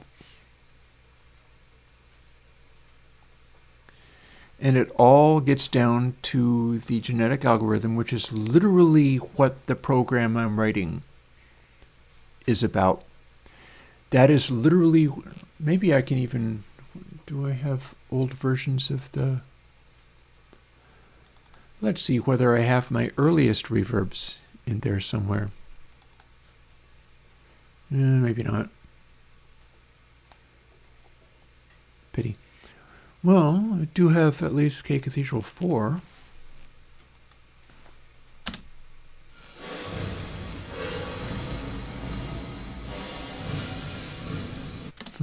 No, I can't hear it because I just sent it to chat only. Yeah, in order to demonstrate this properly, what I would need to do is go and look up my oldest versions of plugins run with very little accessible from the genetic algorithm, and then compare it with modern things, like for instance, here's VerbTiny. Everything that I'm doing here is the process.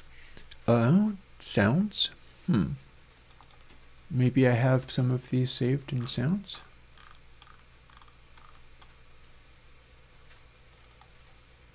Not really, no. No matter. I hate to say take my word for it, although I am talking about plugins and sound, so if there was anything you take my word for, it might be this.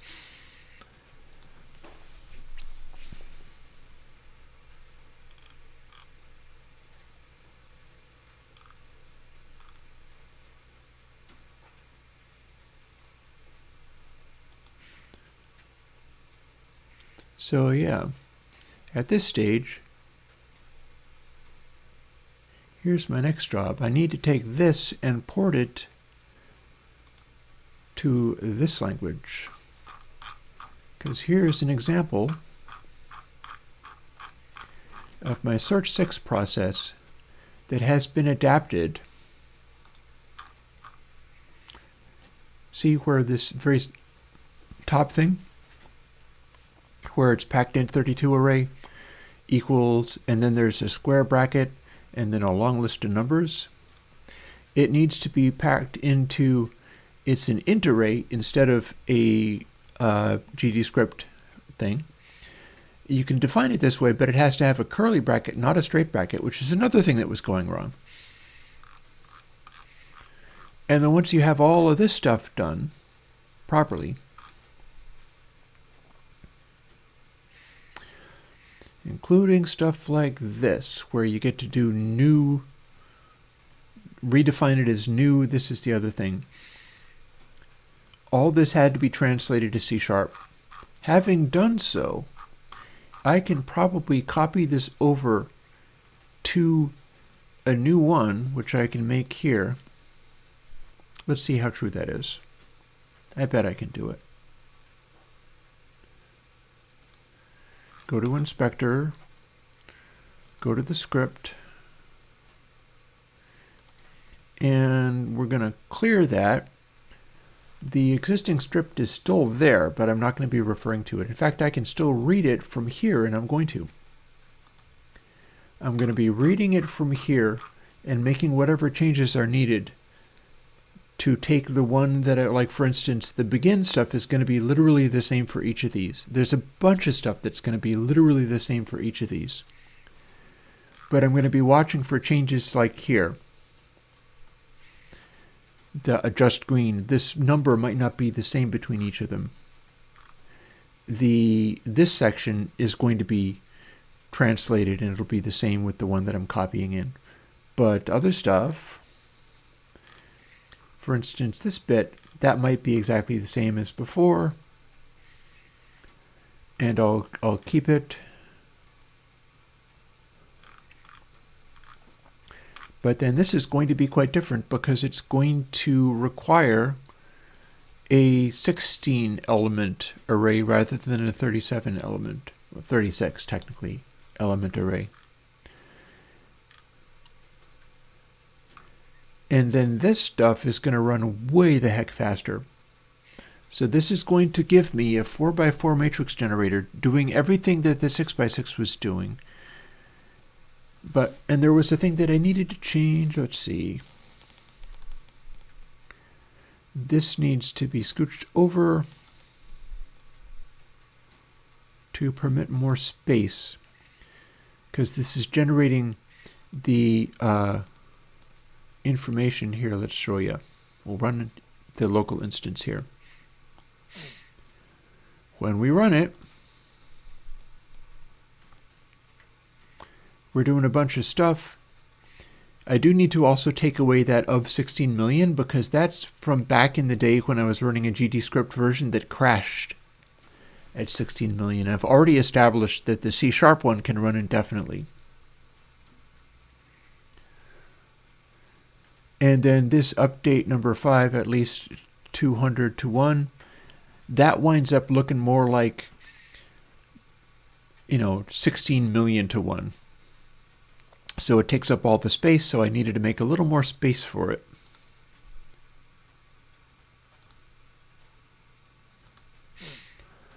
And I think I can safely replace that with something else.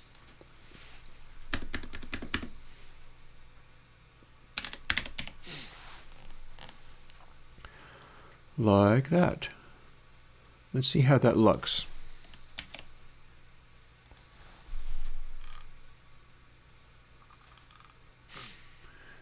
I'm scrolling chat, mind you, so if you want to continue to be saucy, you may certainly do so.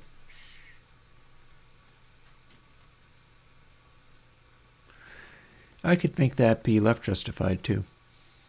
That might be better.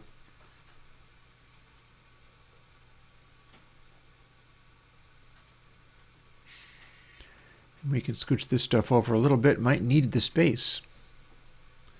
This really gets cranking, but the C# 4x4 is going to crank even harder. So let's see. Where's our justification? Horizontal alignment. There we go. That seems good.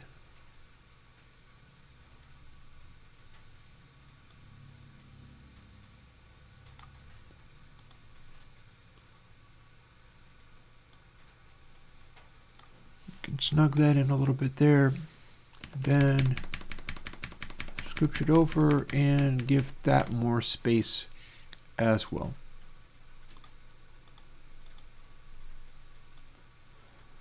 There. Now if I have an enormously large number, it can still show.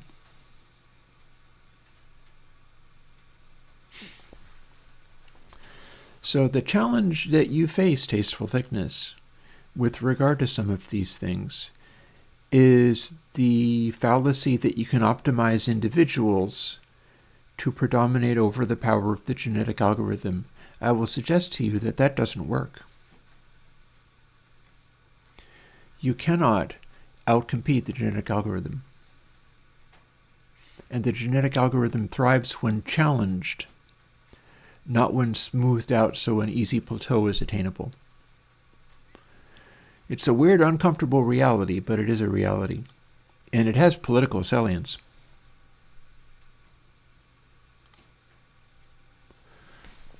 Where were we at? We were going to make a new...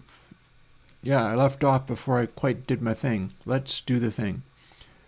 So script now says empty, so I do a new script, and it gives me the option to do C#. Good. Inherits button, template is node. It will create this, at which point that will show up. Bada boom. Although hang on. I think I did that wrong.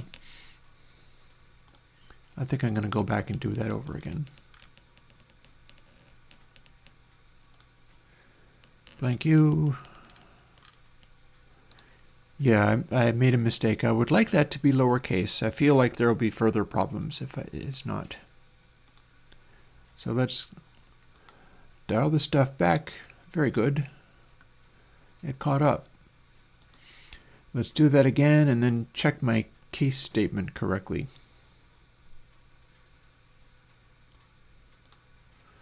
New script. C#. Doesn't it just figure that it wants everything to be capitalized in C#?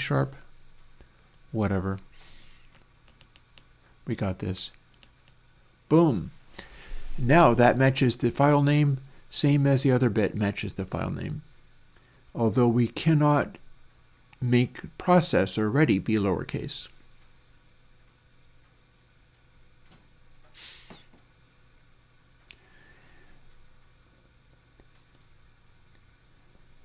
Skyscrapers are extremely hilarious, I gotta say.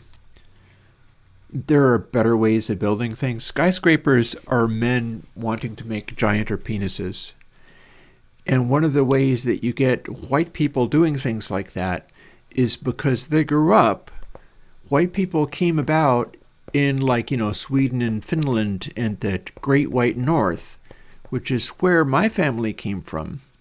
I had a grandmother named Kakayomen, Aili Kakayomen. I go back to Finland quite recently, and that family was quite striking and challenging in a bunch of ways. Like, the ancient white people of the upper north were pretty savage beasts, to be perfectly honest with you. Fiercer, needing to do things like build these buildings just to survive. You could call that another form of genetic algorithm calculation, where you throw people into an impossibly hostile environment, such as the Arctic Circle and so on. And then they end up adapting to those conditions. It caused them to be very fierce. And that continues.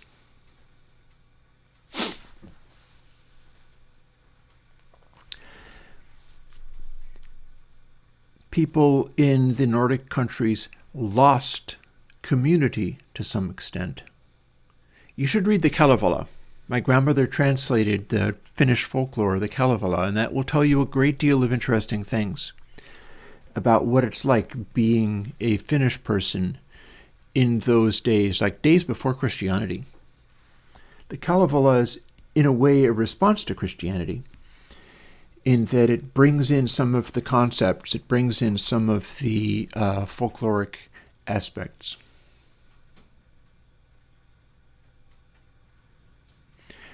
And the Nordics invaded places like England, and this has colored entire nations.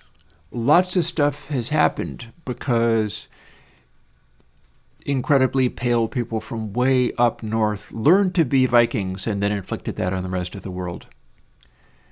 And yet they are often miserable, angry, suffering people. My family was all of those things.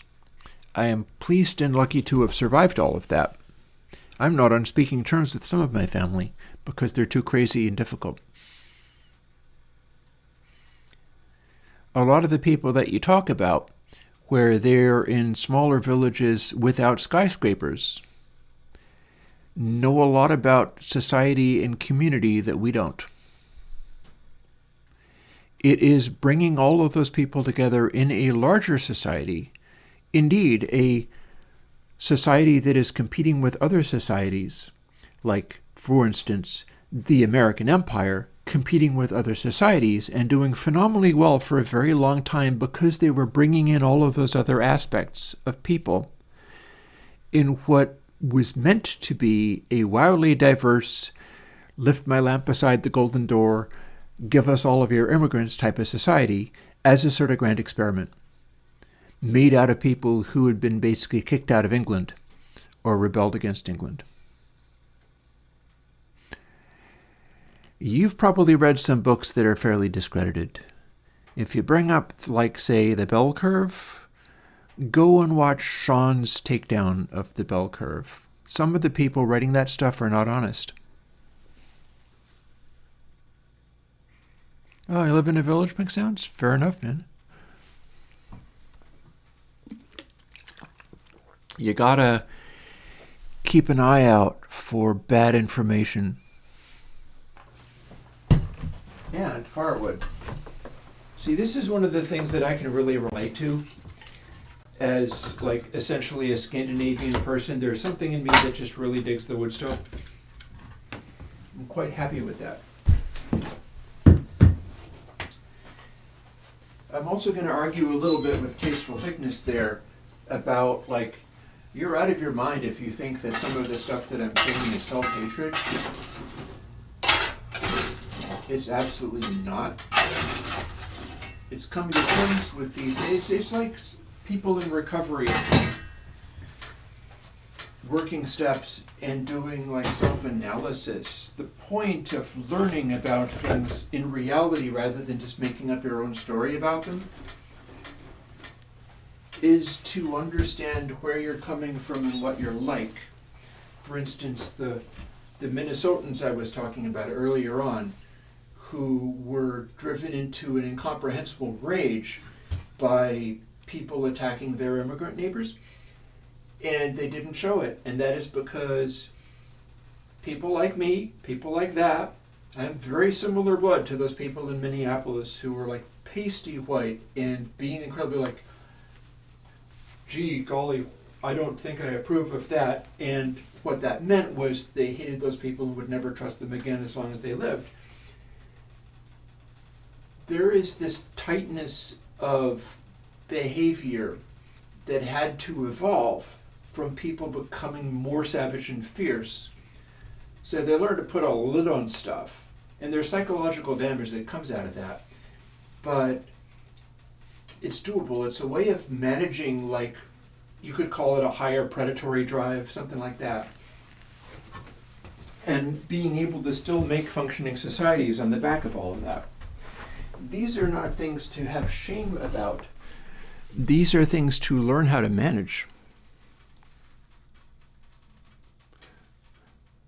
Charlie Kirk ain't knowing much these days. I did not like that man. Straight up honest with you. I think that he should have, I think some of the stuff he was up to, which is largely speculation on my part, I think he's in line with, like, the Tim Pools of the world. I think he should have ended up seeing consequences, but not like that. Not like that. No bueno.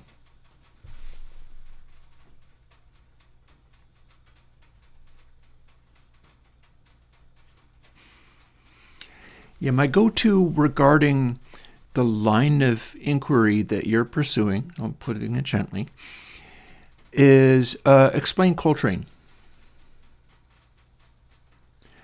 I think he should have been in jail, that man. I think that man should have been in jail. I think he was up to stuff that is deeply treasonous. And I don't think that should have happened. That's not civilization.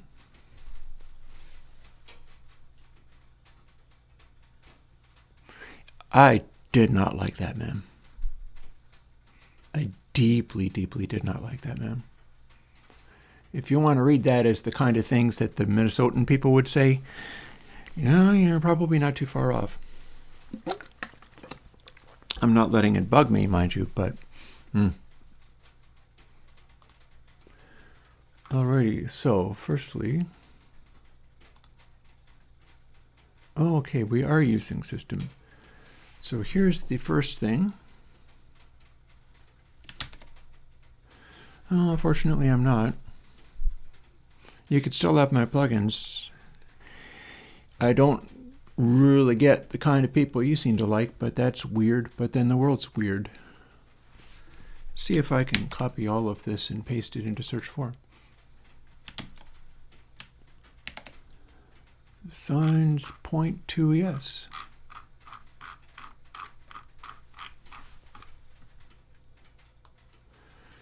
Well, that lady, I'm glad I'm not her family.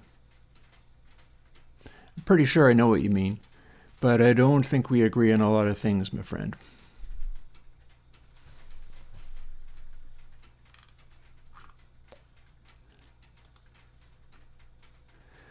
You can feel the way you feel about her, and I'll feel the way I feel about Mr. Kirk.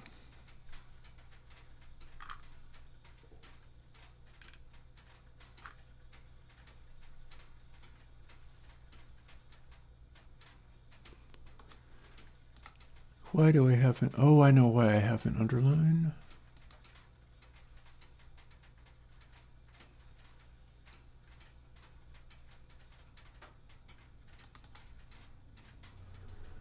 Okay, what's going on here?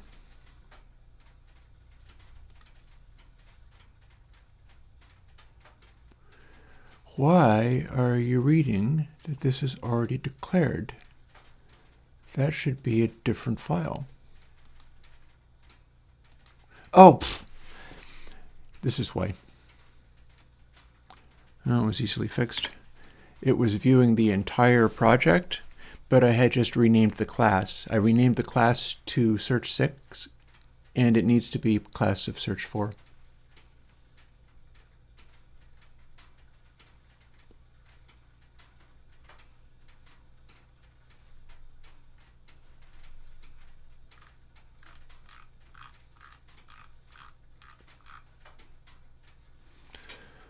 Okay, so that straightened out the red underline over there.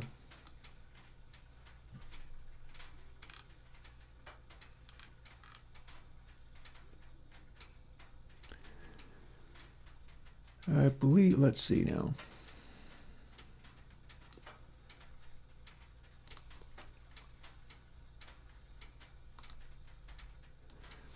So what I was doing previously with all of this was firstly shrinking this window down a little bit so that what I was copying from was a little more visible.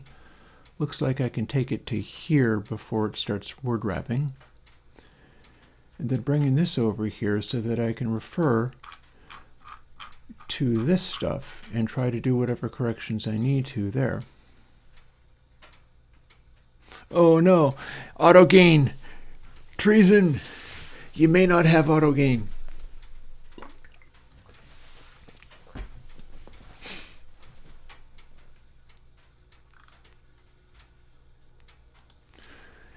Auto gain is kind of tricky, honestly.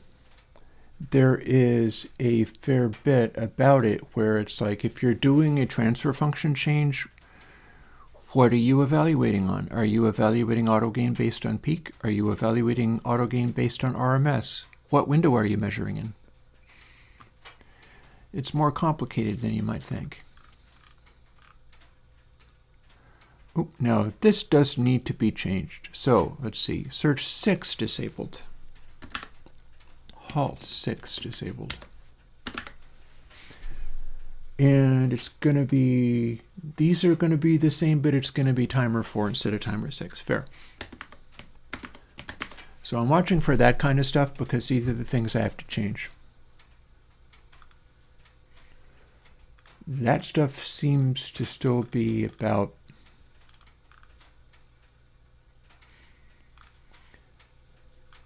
yep, so far so good.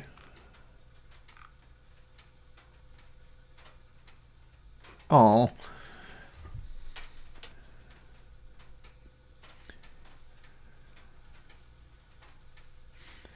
Yeah, I think maybe some of that might simply be that for saturation type stuff, for things like that, I'm used to working with hardware devices where there was no such thing as auto gain. I feel it's important to be able to evaluate stuff on the basis of that. I would say I sympathize. If I sympathize that much, I'd be doing it. So let's see what else is going on here. So adjust green, which is not a packed float 32 array. It's just a straight up float array that runs way faster. 65 divided by 32. Okay, still that seems correct. 1 plus 0,001. That also appears to be correct. All right. Just red. Bear in mind, on hardware, I went and got a control surface for that very kind of thing. Not that I necessarily have input and output gains on the control surface. I don't generally, honest to God, I don't find that it doesn't connect with what I do. That's not how I approach stuff. I generally will have an idea as to, like, I would like this much louder including saturating, or I would like to pad the output. Typically not both at the same time. I don't really think in those terms, which maybe that's my loss. Let's return to adjust red.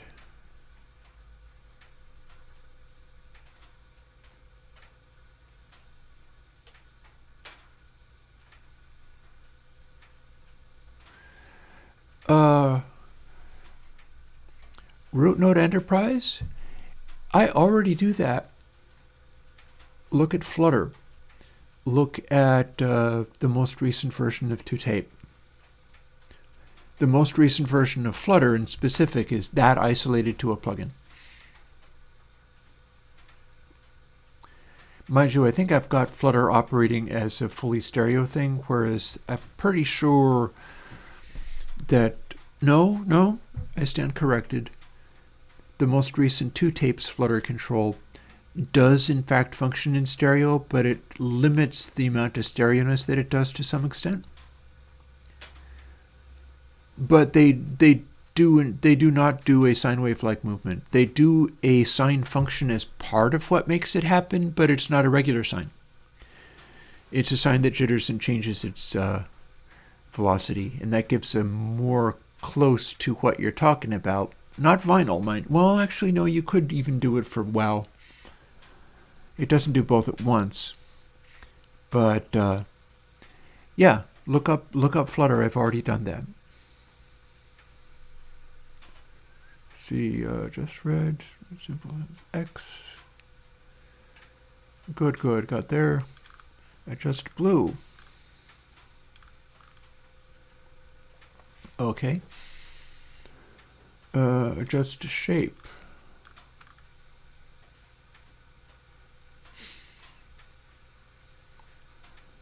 And I'm pretty sure that the POW function thing is still what? Yeah. Shape. Do we have a change in the form for shape? No, shape is following the same pattern as this. So that didn't actually get changed. Early is times 0.1. That's good. Priminess is direct. That's good.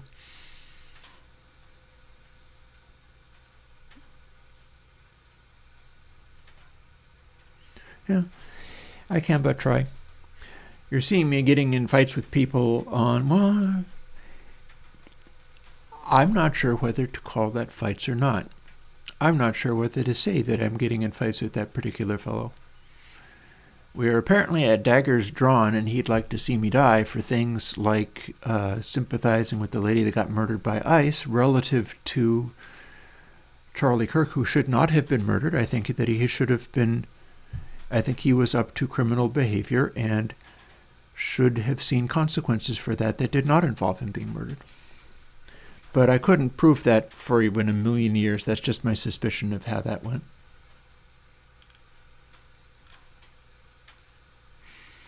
I do not think that man was a patriot. Sometimes the wildest treasonous people hide themselves by attempting to claim that they are patriots. And was it Mencken, H.R. Mencken, who said something about that? Grisha, it will if I work out how to do that. I know people who know it. In order to have that happen, what would happen is somebody who knows old school VST and audio unit making would be able to tell me, oh yeah, this is the thing that you look up from the host, and this is the lines of code that you put into retro VST and retro audio units. And then if you do that, then you can compile the modern versions of those things, and this is what they use. See, that does not show up, to the best of my knowledge, in the VST2 spec. So that's one of those things where, much like, this is largely how capitalism likes to work, is a company does this, and then their own plugins have the secret special access to the tempo sync or whatever, and nobody else gets to know about that, but it gets out, and then people start using it, and they're not always sharing their information. When I got into making VST2s, I did not know anybody who was prepared to help me do it, with one exception. Zaphod, Giancarlo of Acoustica Audio, pitched in and helped me do some stuff, got me past a couple of problems. Also, Sophia Poirier, and I say Sophia Poirier knowing that might piss off somebody in chat. Back in the day, I tell you, man, it doesn't matter how far back you have to go. It's always been with us. Sophia Poirier of Destroy Effects helped me out with a reset thing in the audio unit plugins, like way back in like 2007 or something like that. Yeah, I got bad news about Wendy Carlos too. I'm going to get back to programming, thank you. I need to avoid the temptation of getting streamery. I will avoid the temptation of getting streamery. There's nothing really to be gained by it. Nobody really wins. People just end up raging at each other, and it's like, who has time for that? Seriously. So we have gotten up to 4-inch dummy. This is our main event loop. And I'm comparing it with the GDScript version. And I'm going to see whether bits of this are different.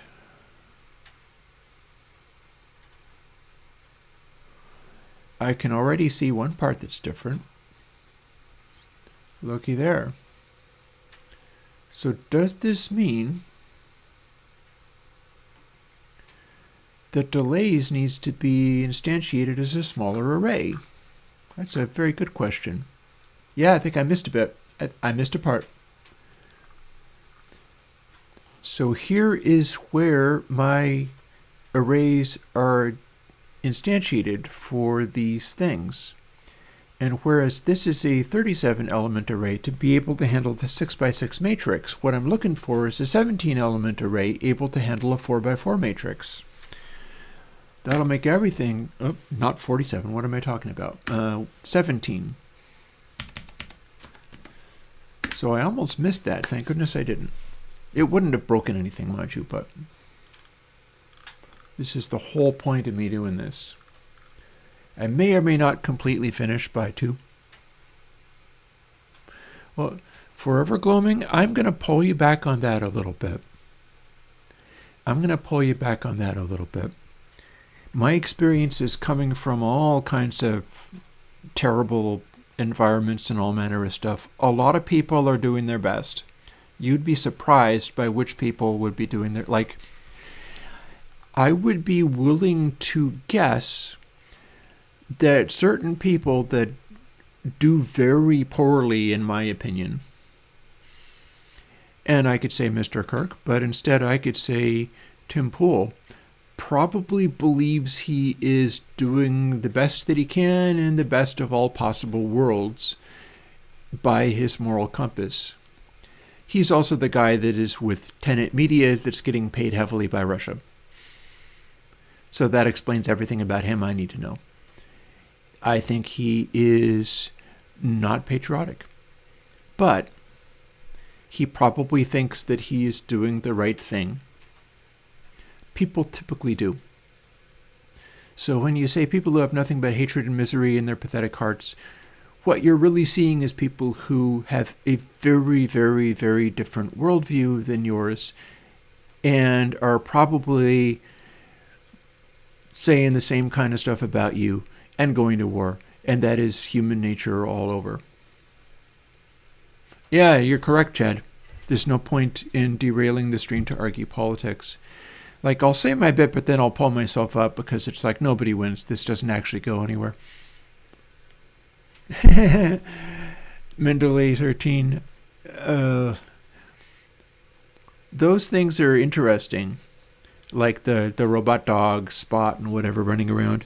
That said, I bet some of the stuff that you see, like for instance, there's a video clip that I saw where it's like, oh, this is the video clip where the guy is wearing a motion capture suit and then the robot does what he does a few seconds later, and he jumps and spins and kicks and swirls around and the thing socks him in the nuts with its foot. I think that's AI. I don't believe for a second that that's real. That's not how motion capture suits work. That's not how balancing robots work. So I don't believe that one. I think that's made up.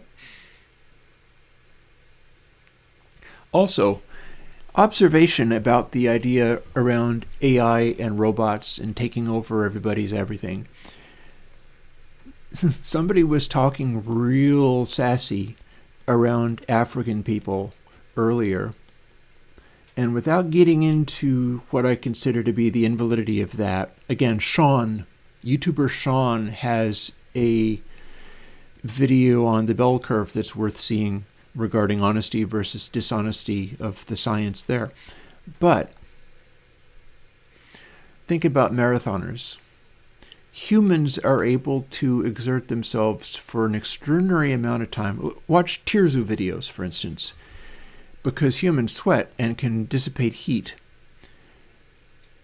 But the way evolution works is such that people are so much more energy efficient than these robots ever manage.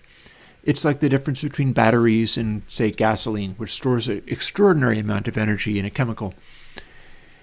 Well, humans store an extraordinary, try losing weight sometime, and you'll soon find out how efficiently the human body is able to use a calorie. The amount of stuff that you have to do to burn a calorie is hilarious. It's completely over the top. The robots are way farther than like the LLMs at being able to replace anybody doing anything. Robots are best used picking up entire cars and moving them around so that they can be welded. There's always been lots of those. Detroit has always had robots. Well, not always, but there's lots of robots in car manufacturing plants and stuff like that. But as far as making them be the shape of people doing the kinds of things that people do, that's a complete waste of effort. Why do that? Why do that if you could do something else? Why make a robot that walks if you can give it wheels and a track to drive on? I am not threatened by the robots running around doing things at all. That is, put a traffic cone on its head. Problem solved.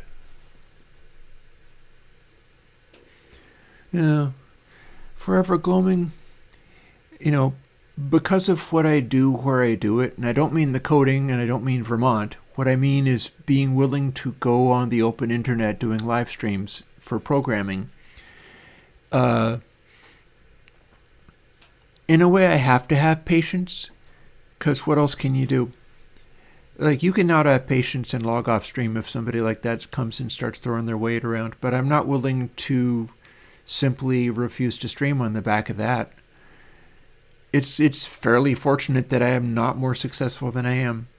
I guarantee you, if I had like Hassan numbers, my streams would be full of those guys.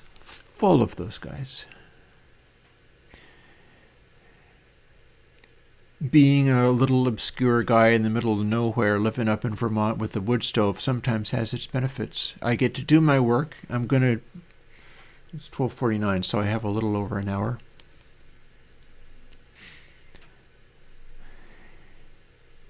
Sometimes it's just as well that you're not a superstar, is all I'll say. So, delays and rotated, new int 17. I have successfully done that. Here's where we took over doing entries, and entries needs to go to 17, so I can update that just fine. We're going to keep the same behavior here. I ended up settling for select begins int room size times 120. That got me pretty much the behavior I expected. I don't know why it changed. This line started producing really different results, and I don't know why it was producing different results, but it did. I also had to make it be an absolute value because it was giving me negative numbers. Oh, I'm continuing to code into the matrix. What that does, I could show you off of this probably. Oh no, what has it done? It's made it be impossibly large. Oh no. Go back to, that just made it full screen. Now what do I do? Okay, enjoy seeing basically nothing here. Let's see. There we go. I don't know why Godot has you give it full screen when you click on that. That's supposed to put it back to a smaller size. Well, Godot has custom reasons for things, apparently. Let's desperately try to shrink this down so that I can work with it again. All I wanted to do was show what the damn thing did.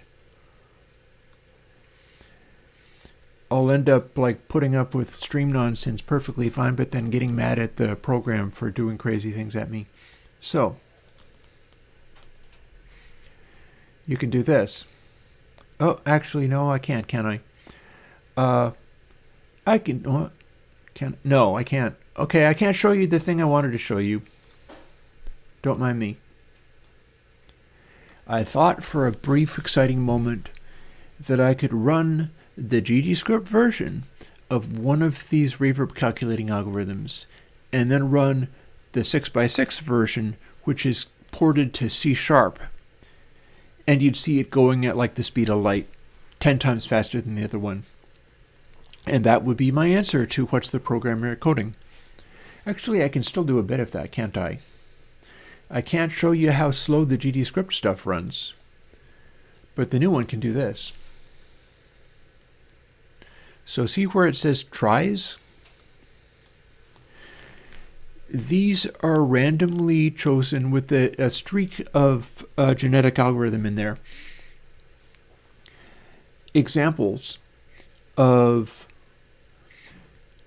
reverb delay time combinations.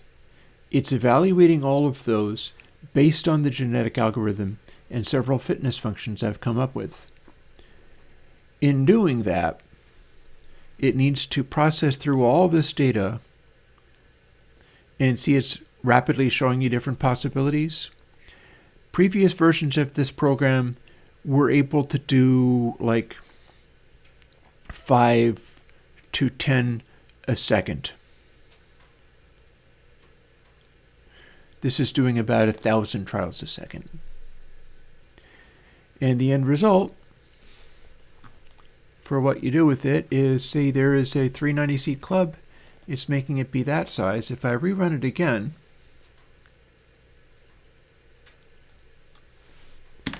and tell it to do a big place, we could do a little torture testing of this as well while we're at it, but we'll see.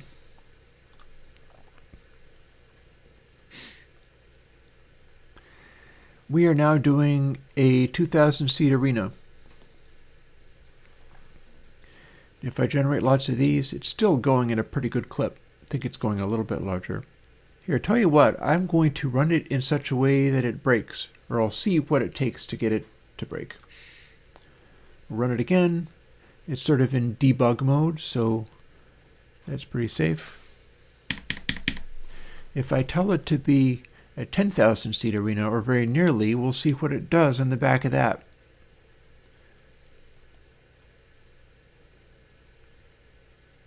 And check it out, it's starting at a 19,000 seat arena, so it's a little bit off there. But it is legit generating numbers for plugging into a 6x6 householder matrix. It is indeed calculating a reverb. That's pretty well literally what it's doing.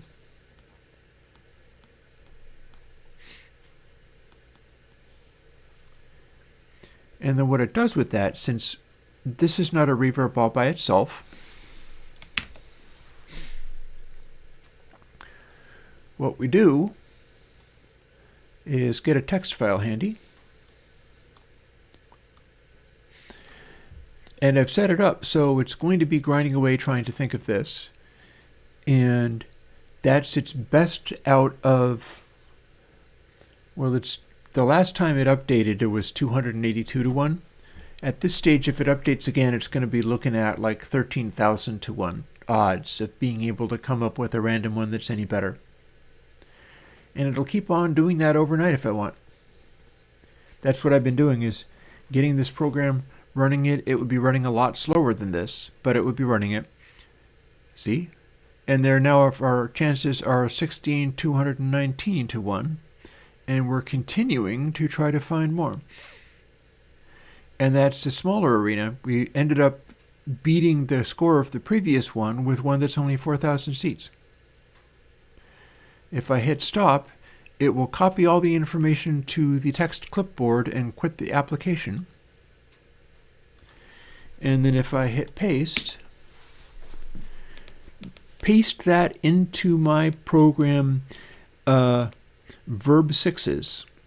If you can compile verb sixes and you copied all of that off the screen or something, like here, I'm being quiet now, so if you screenshot this, screenshot that, paste that into the beginning H file of the verb sixes plugin, you will hear that reverb that I just generated, because it's based off of these pre-delay settings, because it's a 3x3 matrix just generating pre-delay. And then these are the other settings, like the smallest number appears to be 289.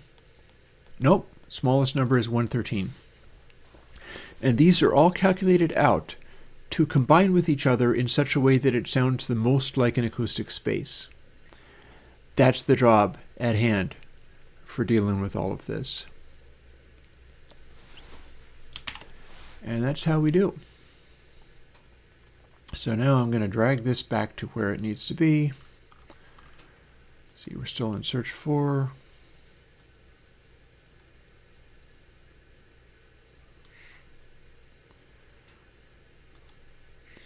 I'm editing this. I've just changed that to 0 to 17. And I was just talking about how the changes that I made to this are probably going to have to stick. I don't think I'm going to be able to improve over this. It's very different from, like, this is a one routine for assigning a random number. So you select as int rand I, modulus begins, and begins is prime numbers. So it's just it's essentially just taking a maximum sized number for the randomness and working on the basis of that. And then this business with the select less than 7 is entirely about picking one of the most recent successful entries and grabbing a value from it rather than just purely randomness. And the if and else and all that kind of stuff from this one is slightly different from the one in the C#, but it's been edited until it worked. Is basically the idea. Also, you'll notice in the previous score stuff there, it's changing the capitalization of everything. The get parent, there's an underscore, there's not an underscore in the C#. It's all kind of different. I guess there is like coding practices with C# where they want it to go a certain way. So how are we doing? Wood stove is doing pretty good.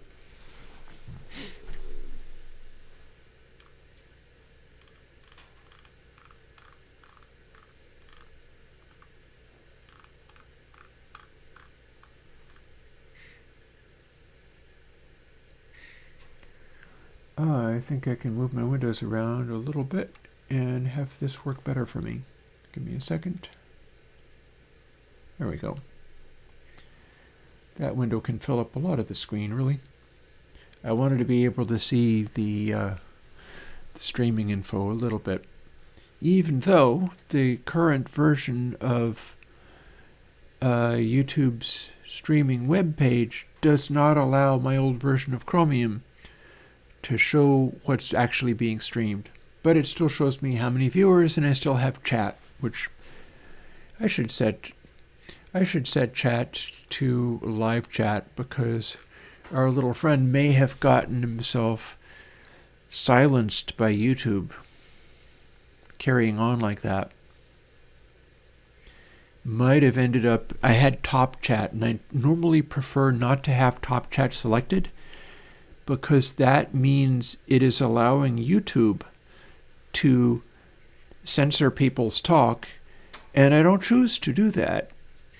And in particular, I don't want to delegate that to YouTube so that YouTube is in charge of not letting me see things that it thinks is offensive. So yeah, if you got yourself silenced by YouTube, and the reason I haven't been responding to you, my feisty friend, by, if you got yourself stifled in that way, I'm now on live chat again. I should have done that before. I should have thought, in particular because we were getting hot and heavy with it, I should have thought. I didn't. Sorry about that. So, what are we looking at? I think we got 2 primary matrix calculations. So let's see. Brief score 2. That part's fine. Brightness, on the other hand, that needs to be 0.2, not 0.001. This bit changes as we go, because the density of the different reverb algorithms can be real different. Longest and shortest are the same. Disp delays, that's going to do effectively the same thing. But we only go up to D.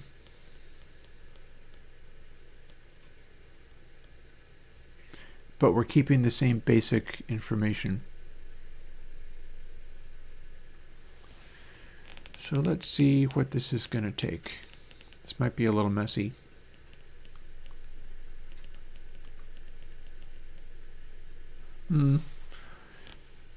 Sorry to hear that. Well,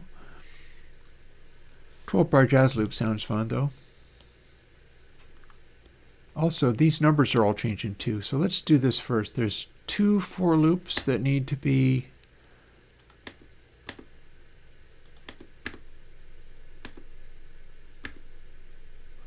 rearranged. That's actually not the correct number of, whoa.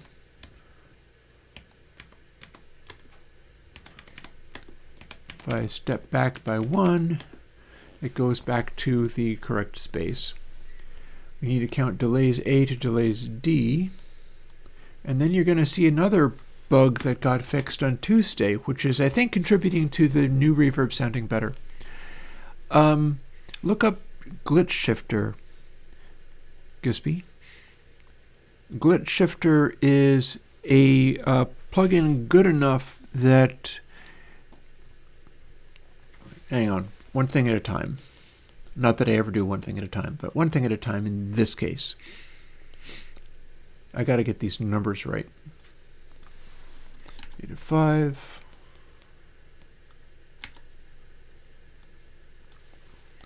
5 to 9.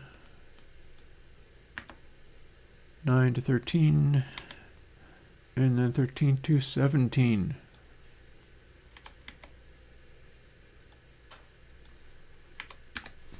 Other one's going to work the same way. Yeah, so go and look at Glitch Shifter. It's the same thing that I used to make the Double Lay plugin. Double Lay exists because engineer Terry Manning, and he passed away a while back, sadly. He was getting on to being a very old man, a lot older than me, I'll tell you that. Terry Manning is also the Terry Manning that engineered Led Zeppelin 3 and the Greatest ZZ Top albums. And Terry Manning asked me to make Double A for him using the glitch shifter algorithm. So there's a pretty good endorsement. Look into glitch shifter. I think you can do a variety of neat stuff with it.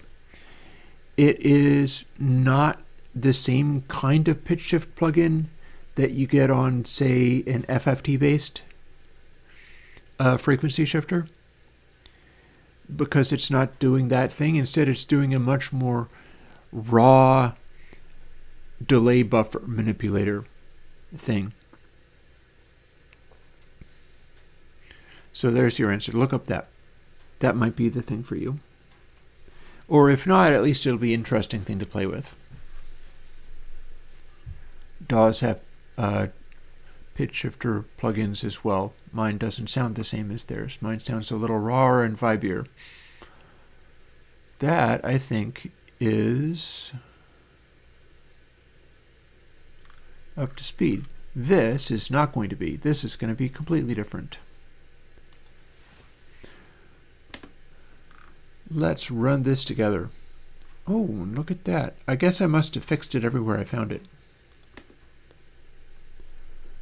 16 is the number to which we will change. The number of the changing shall be 16.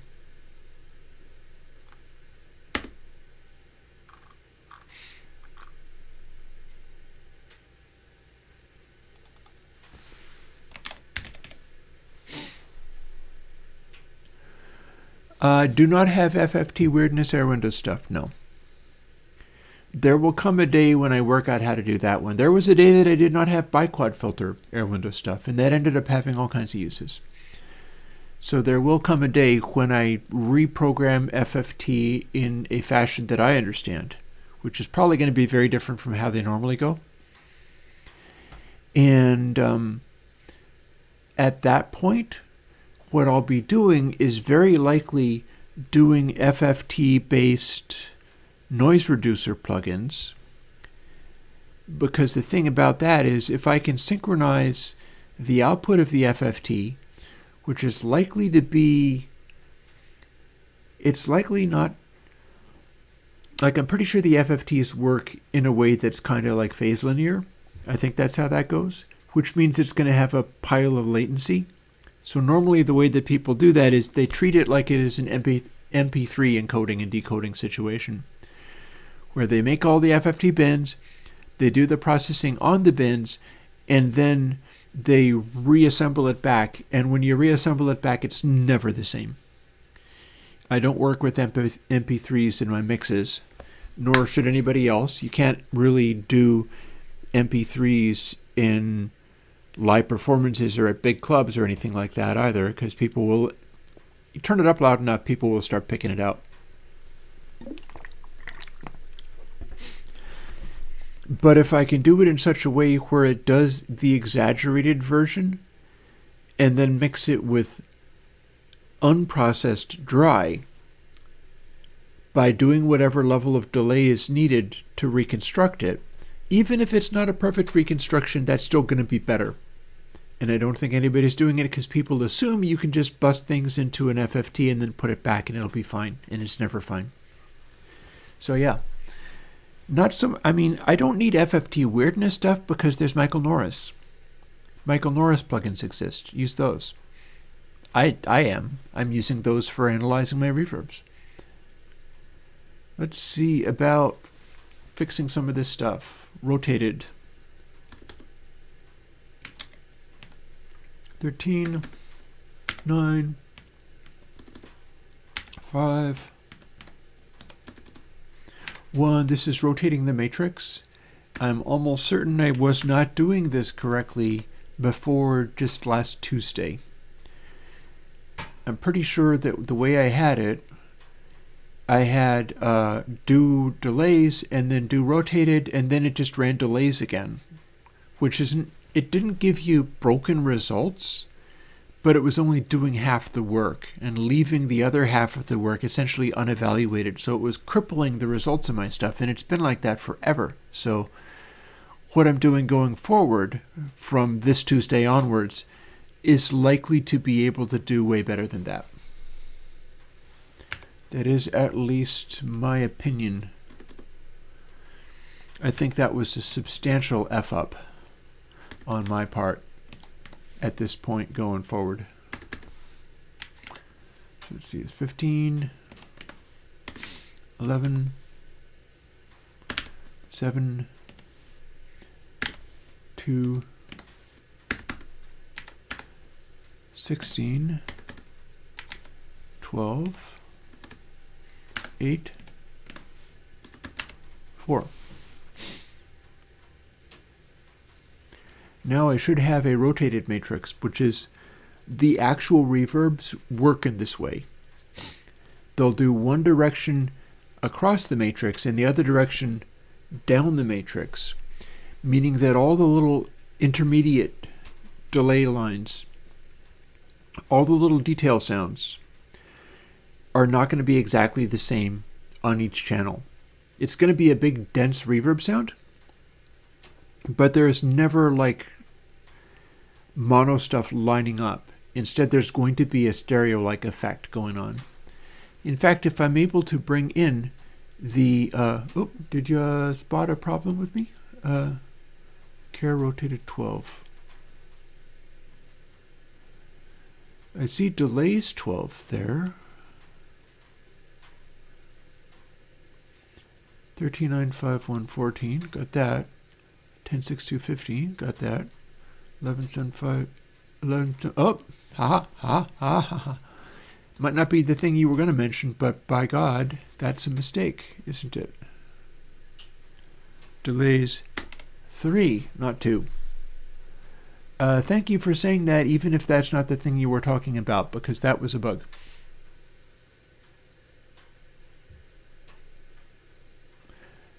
Oh, that I think that was the thing that you were talking about. You say rotated 12. I changed delays, but I had to change delays too, and it is in fact rotated 12. So thank you.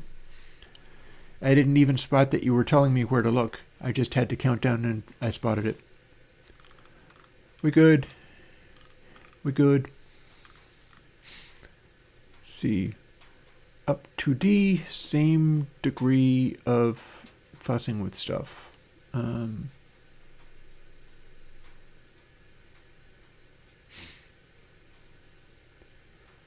Meaning, I select these two things and delete them.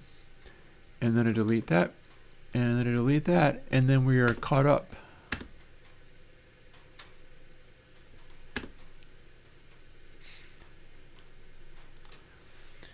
And then if I do exactly one delete, it's going to put that stuff back. And then I already know I'm going to be removing rotated E and F, so we good twice. Now I got to change the numbers.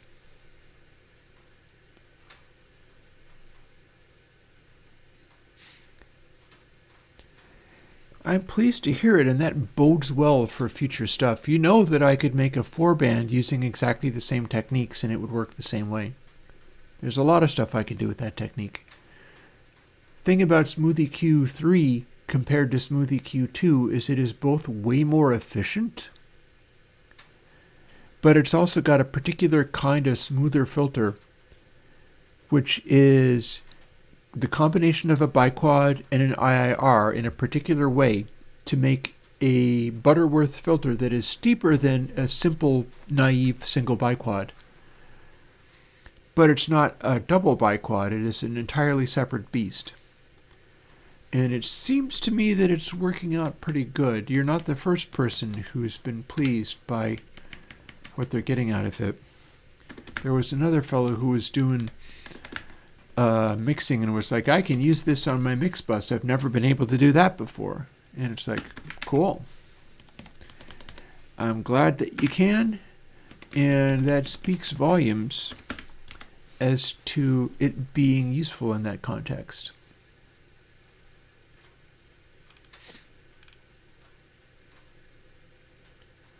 Okay, that looks good too. Skip up to here. This warning is because we're not using green IIR for anything, although I think I can leave it in the GD script, but that's why that's commented out here. It was a not used thing. It'll even show you, like for instance, if I uncomment this, the underline there is referring to the fact that that's not being used anywhere. So we'll just skip that. Alrighty.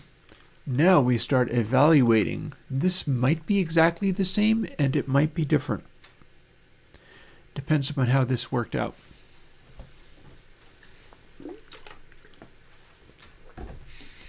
Gotta say I'm pretty pleased with how the wood stove is hanging in. The fact that I'm using up the fuel oil means that I'm not using the wood stove nearly as much. Chad. Yeah, maybe you should. I am not at all sure the Fruity Loops parametric EQ, it's really going to be as good sounding as Smooth EQ3. Remember, Smooth EQ3 is all of the stuff that I do in a very simple form.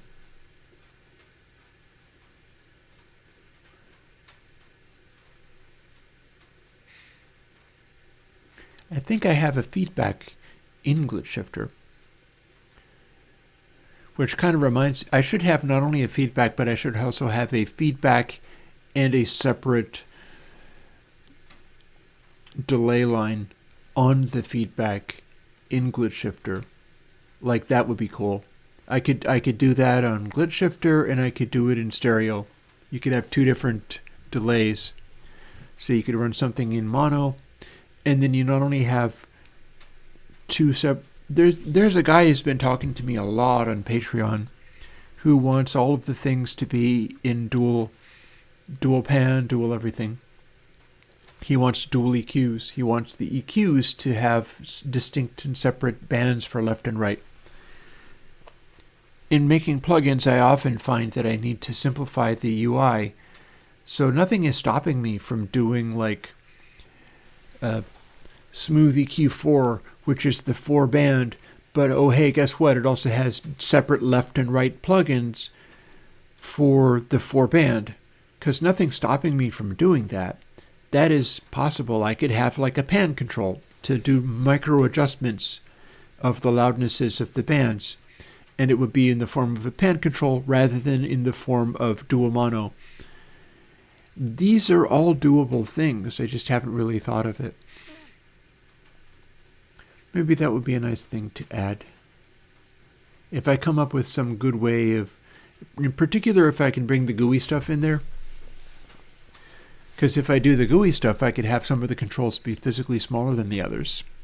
And then you can have your balance between left and right on the loudness of the bands and it not get in the way.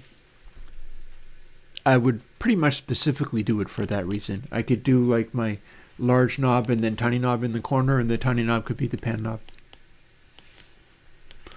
So let's see. Where are we at?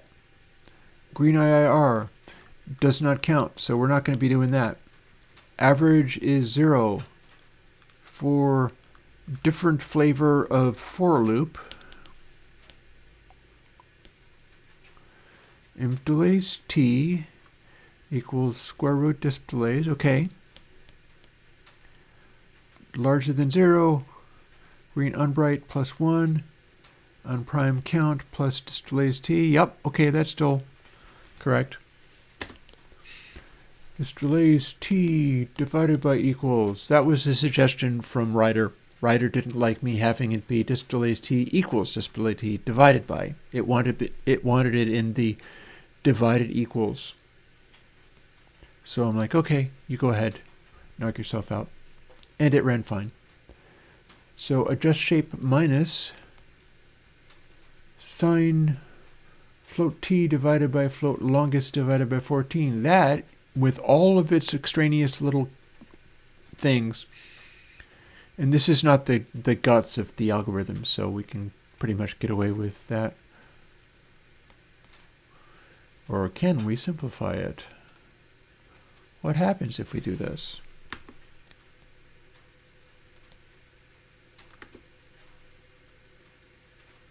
What happens if we... It surely must ignore the unused parens. And then math sign this, so indeed it would be float over the math operation, so we can do that too.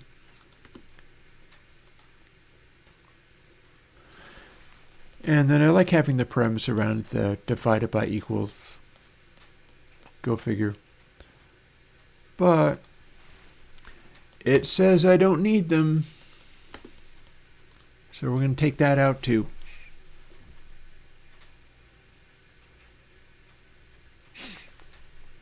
Then most equals max delays t times array size times adjust string t comma most. Okay, that's still good.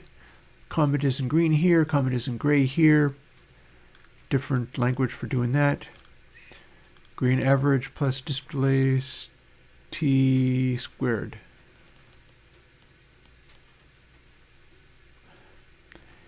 I have messed very briefly with the neural amp modeler, which may or may not be, maybe it was neutral DSP that I was messing with. It didn't really go anywhere. I have installed that. I have messed with it very briefly. It didn't really take me anywhere that I needed. I could do that again if there were really good patches in there for like a reference. Because what I'm doing these days is working. In fact, I have coming out an update to Pointy Guitar. I have a Punchy Guitar coming out, and it uses the new pure saturation algorithm. I have high hopes for that one. That one should work out real good. I think I may even, actually, I don't have to wonder. Give me a second. Let's go and have a look. I have a built version of this, so it should be showing up in here. Let's see, PQRS, Pointy Guitar, Punchy Guitar. Here's the code it would have been. Let's find out whether I am doing the thing that I did in SLU 4.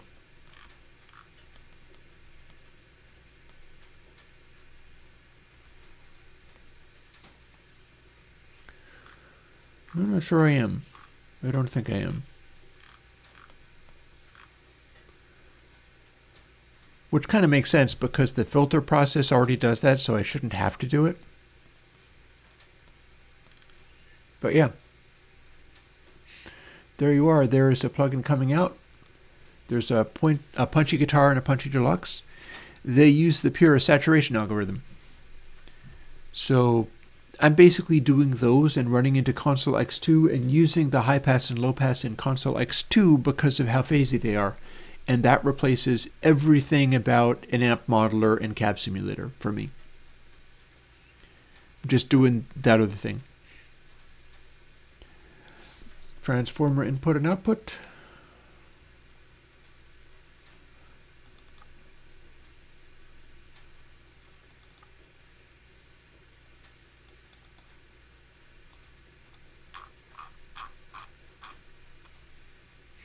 IJK element.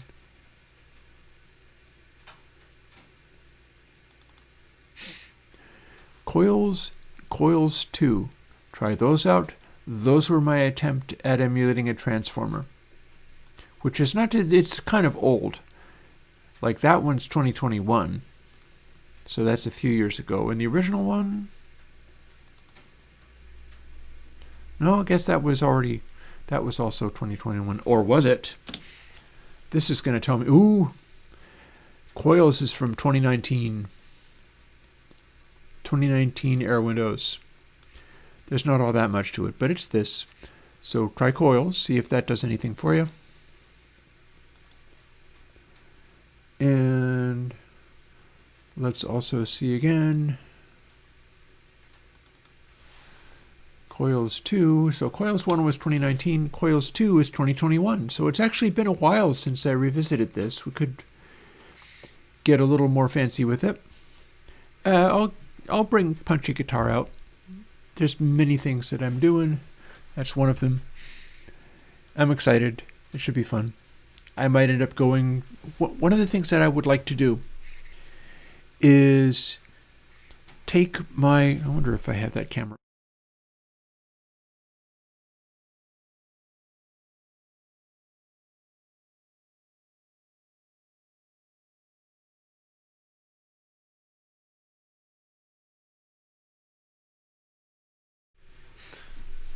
Hang on.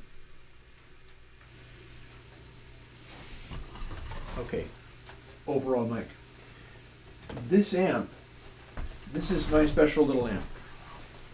I'm going to put another log in the fire while I'm at it.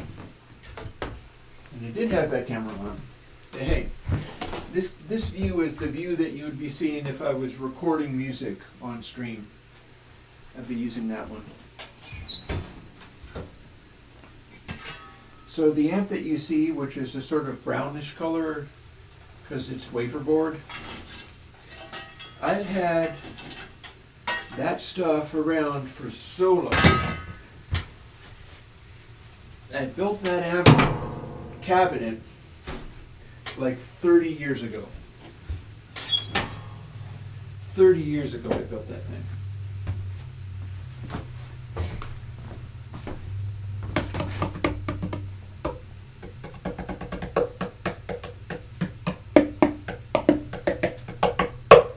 It's got internal bracing in it. Whatever this wafer board stuff is made out of, I've got an oil finish on there so you can really see the weird texture of all that. Cloth, grill cloth. There is a low wattage Alnico greenback in there. And there aren't any Alnico greenbacks, I stand corrected. There's a low wattage greenback in there. As in like something crazy like 16 watts or whatever, more expensive than normal greenbacks even.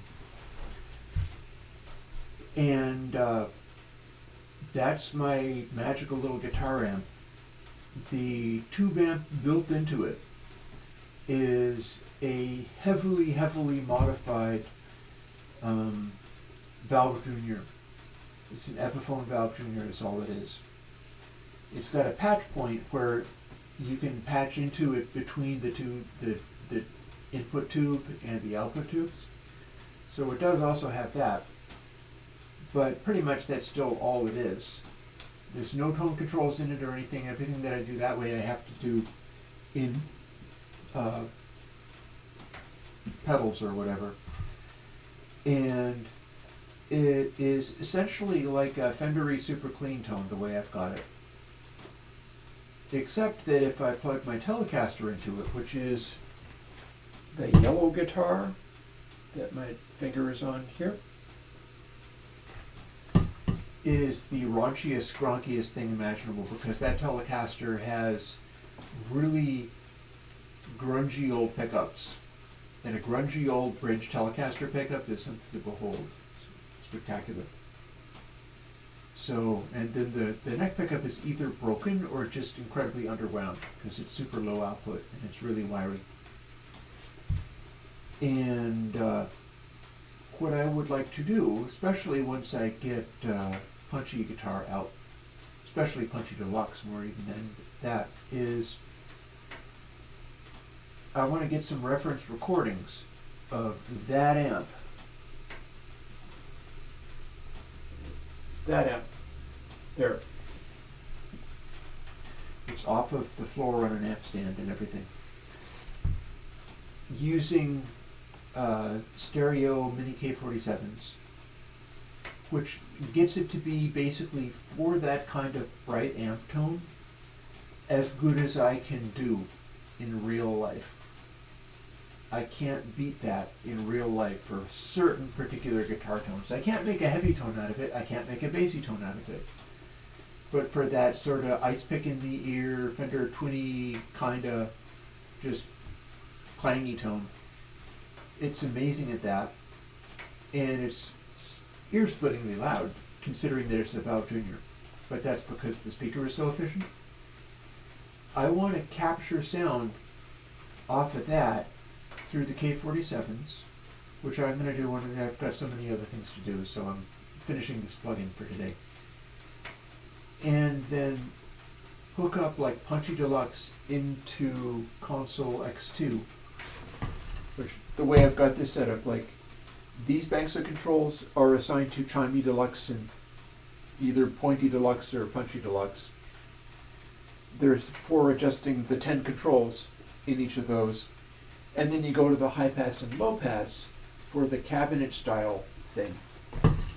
And what I want to do is get reference sound from the real amp and then set up that stuff for my own personal use, perhaps in a preset, so that I can load up a purely in-the-box version of exactly the same thing. That's what I would like to see happen.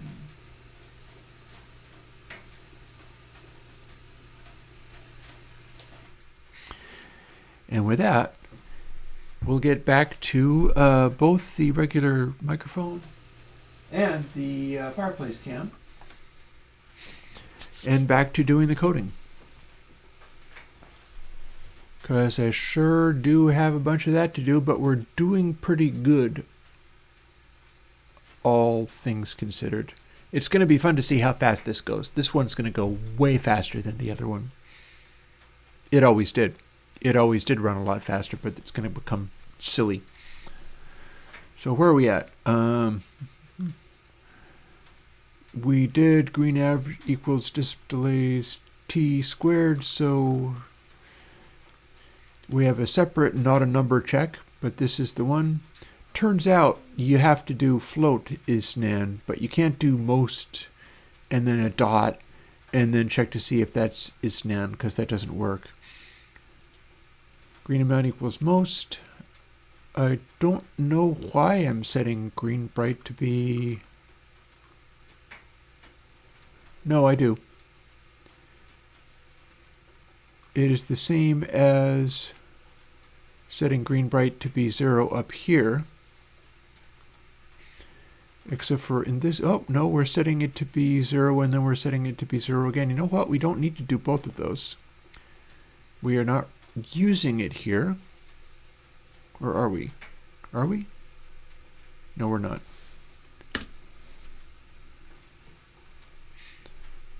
So we can instantiate it here.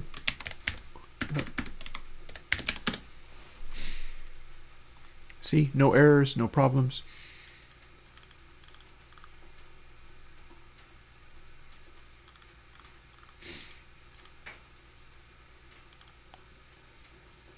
Probably didn't need to, the other one probably doesn't need that. So that's a way of speeding up search 6.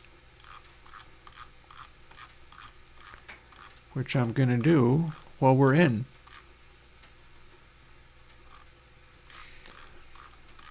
Here's the evaluation sup.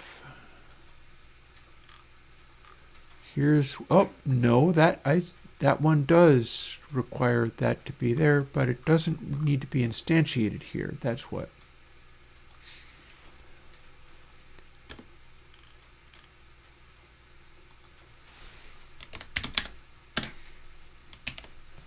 Okay.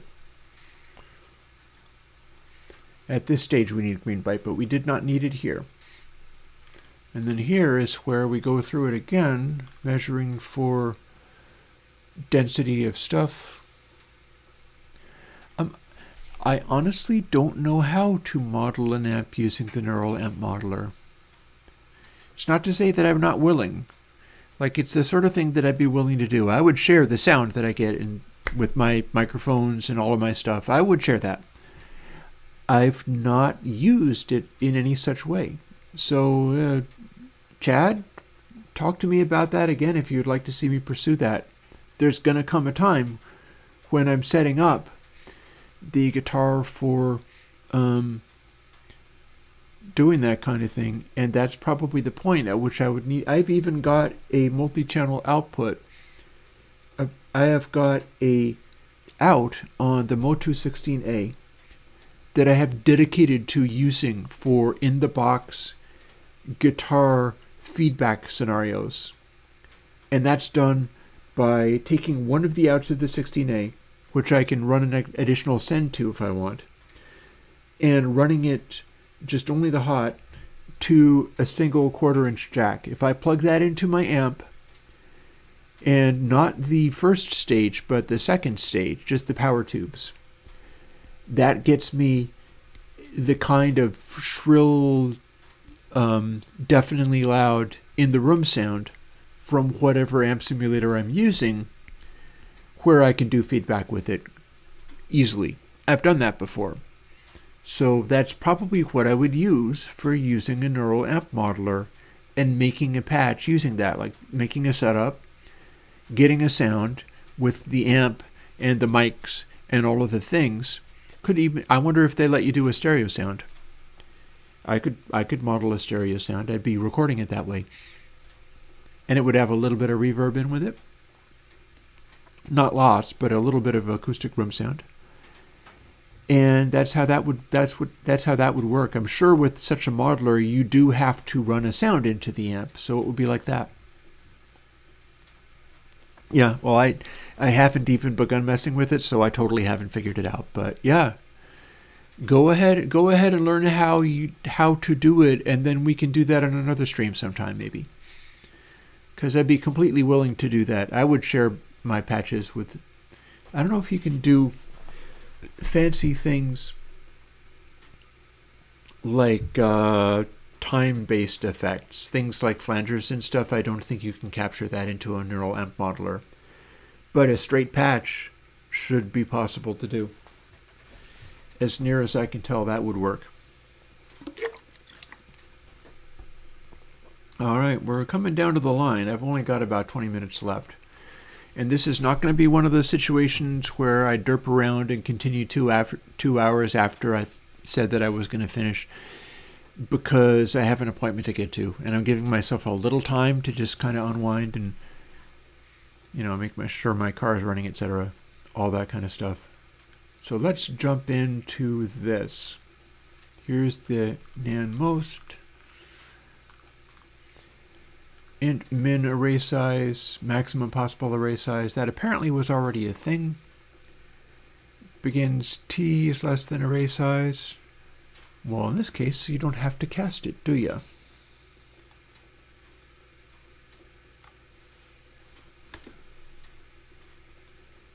We're going to go through and strip out everything that it would be stripping out anyhow. Most display t, adjust t times priminess. Prime count. This is part of what it does. Yeah, see, we're iterating through the entire thing, and we are going through disp delays begins t, checking to see whether in the literal primes, and we probably don't need to go all the way up to array size, but I bet I can make that run faster. Surely I can make this run faster. Because this is going to go all the way to all of the begins numbers. Well, let's not worry about that now. I made it run 10 times faster already. If I can make it run 100 times faster, that's even cooler, but it's not on the agenda at the moment. I'm going to make a little note here for myself.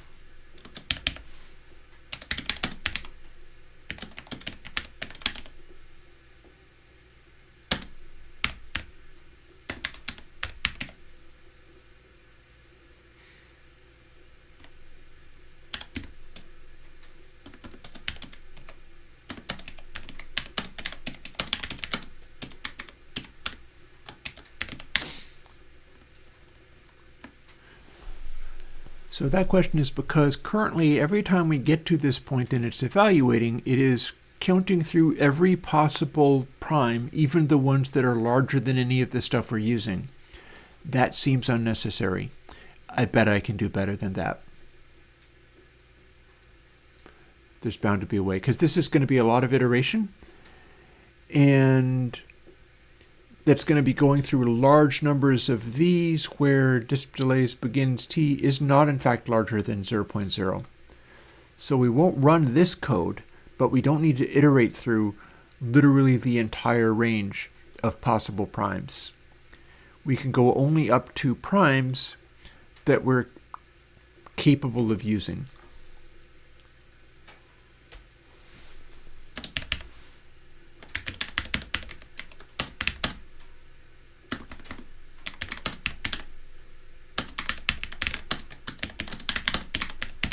There, notes to myself.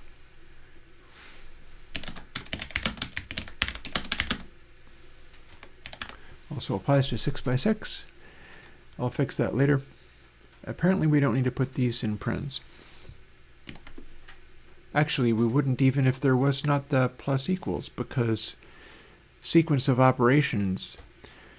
I know a guy on the secret plugin dev hangout that likes to do it like this, with a space around pluses, because it telegraphs the sequence of precedence for mathematical operations. It will go and do all of the multiplications first, and then it'll go through and do the adds and subtracts and such. That said, I don't need to go any farther than that. Prime count times 100 seems good.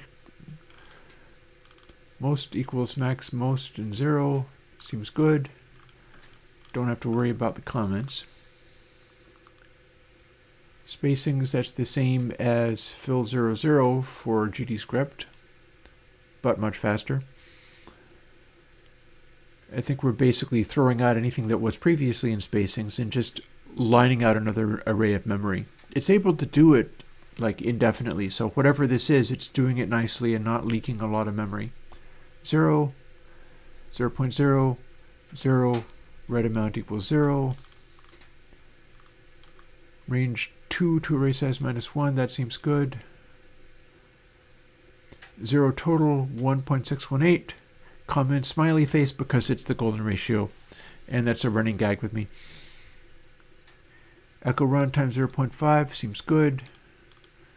If larger than 0, +1, plus brightness,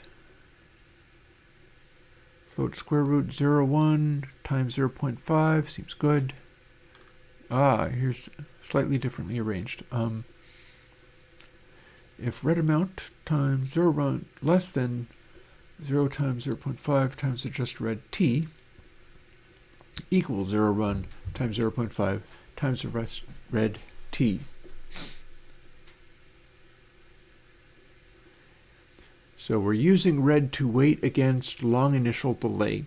There's a thing that I have going on in there where if there's a long initial delay and then all the delays come together because all of the delay times are very similar, I do a fitness function to guard against that. I'm also able to do fitness functions to stop that sort of side-to-side weird phasey thing in some of the reverbs, because that's a factor of having all the reverbs hit together. And if they're in the sort of ping-pong style sound, a sound hits, and then it'll be this side and then this side, and I'm able to minimize that to some extent. So, next. Range 2 to array size -1. That looks to be the same as fair. Okay. I'm thinking that was the same.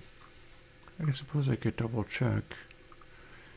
Spacings t minus spacings t -1 times just red times.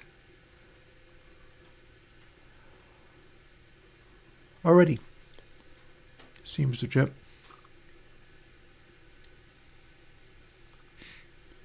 This is a situation where it looks like I could have calculated that and then applied it twice, and I've chosen not to do that, because those are the same thing.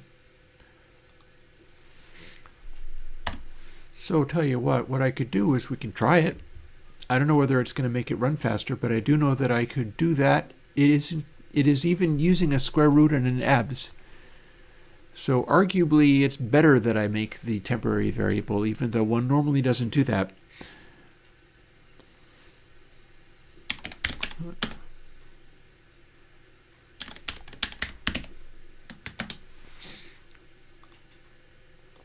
Now please show me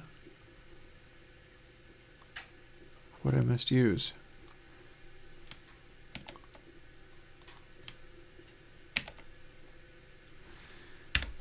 Semicolon. Oh, what, are we still not happy? What's going on there? Do we need to cast this to float? Seriously? That wouldn't make a lot of sense.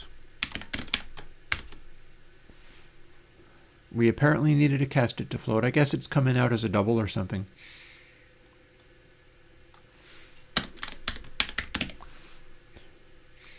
And there we are, both of these things get incremented by the thing that we just made for the entire array size, so that might end up being a large amount. Hey, Grins. Yeah, you didn't miss much. I got in political arguments with one of the people on stream. They seem to have wandered off now. Either that or they realized that they overstepped. And it seems to have blown over. These things happen. Third array. There's the blue channel. I got 15 minutes before I have to bail. That looks correct.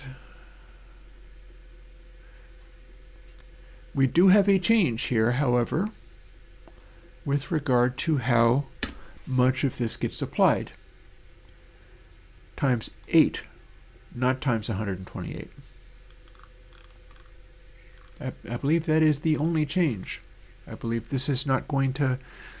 you could say that. I mean, he was deeply convinced that I was a bad apple, but he held off on, like, issuing threats and becoming incredibly aggressive. So there's that, I guess.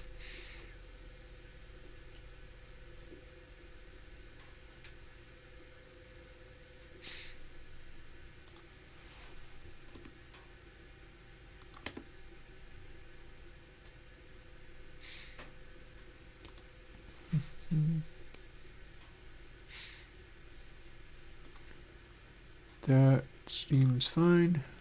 Ah, here we have something interesting. We're going to keep this where it is because desired iterations, that is a rehacking of what I use in order to try to make the programs run real fast but not choke the machine. They need to do as many of these in the enclosing loop as they can, but not more.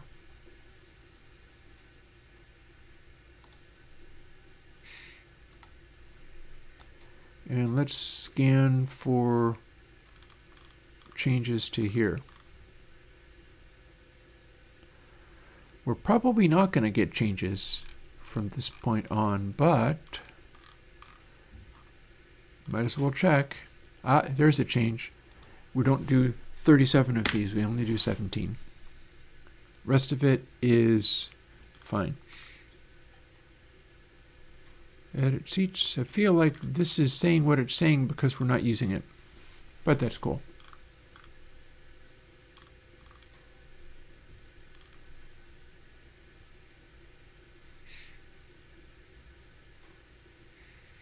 I bet that's what that's about, is it's not using it. And we've got various changes in here.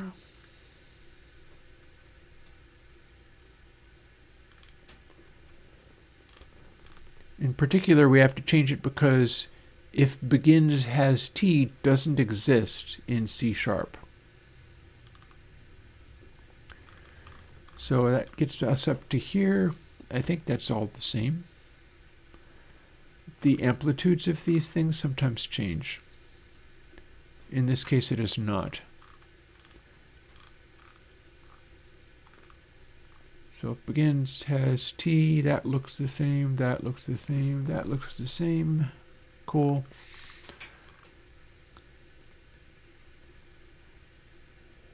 That seems legit. Got there. skip up to where it draws the bar chart, but I bet that doesn't need to change either. Where's our, okay, sum, I see 512, I see math max. I'm doing an extra check on these because I was running into a situation where sometimes it was drawing a pixel at 512, which it has to be 0 to 511. And there's no problem with having this stuff here because we don't even get here unless we're drawing a new option. This is not the sensitive area. Display primes. Prime count divided by unprime count times 100. I think that's an off-screen setting. Since best equals since. Iterations, that would have been the same. I wouldn't have done any changes there. Wouldn't have done any changes here. Brief score 2 text. Where are you then? There it is. Yeah, I'm willing to believe that's the same setting. Oh, nice. Cool. Where's text label 2 like this, and this is the end of our stuff. And this must be updated. This is the final detail. 4. That's got to be updated.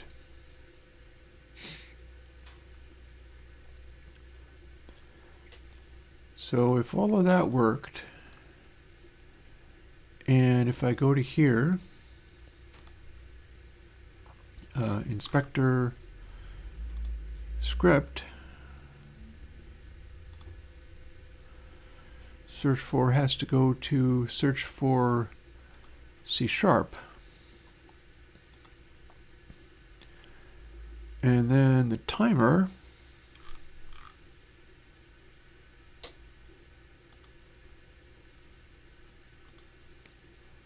calls a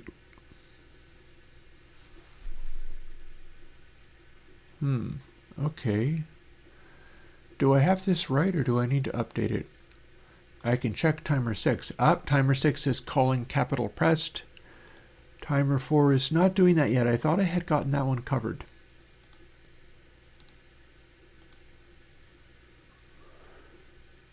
Connect to script, search for.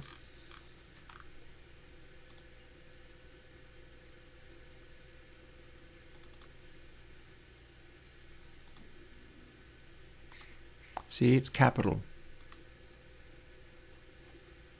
It says callback code won't be generated. Please add it manually. What that means is you can make it call a routine, but you haven't written the routine yet. That is not the case here. So hit save, and now it's able to reason about this stuff, which is not to say that this necessarily works, but we're in with a chance. And it's 1:52. I got 8 minutes before I have to go into Dr. Visit mode. Here's our 6x6.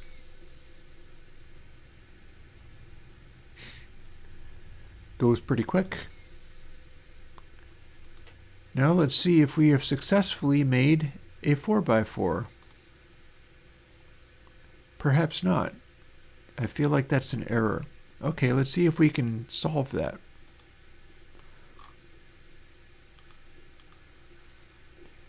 Index was outside the bounds of the array. Which array would this be? Base button line 6 from button. Line 498. Well, what's 498 when it's at home? I could have simply failed to... Oh, look at this. I can't have... It wouldn't have been exactly 498, but I see where I went wrong. Check this out. We only have this many things to read from. But when it comes up with a new thing, it needs to write to this bank of controls here. But we've got it writing to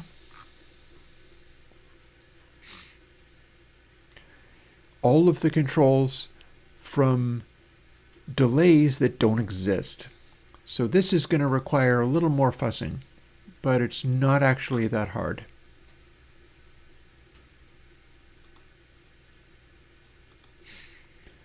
Back to search for, we're no longer using this, but this is going to have the information needed. We got to get rid of a bunch of these. It's going to look like this when we've done it properly. So, time to go and do that then, I guess. So 5 and 6 become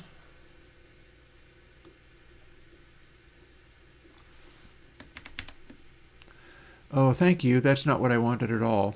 Come on. Must you? It's trying to be clever, but it's just getting in my way. I have to hit delete, and then I can hit all of the tick marks I want. Boom. There you go. Same with this. Boom. Now I can make that be the same. Now, these next ones are 5, 6, 7, 8.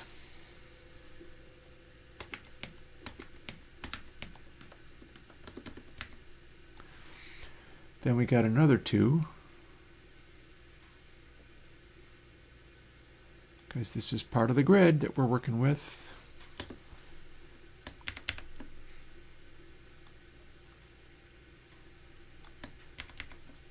Oh, for heaven's sake.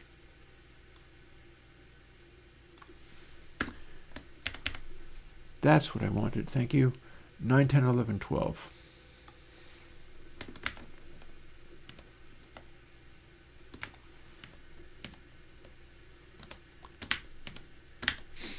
Try not to get ahead of myself and go so fast that I make further mistakes.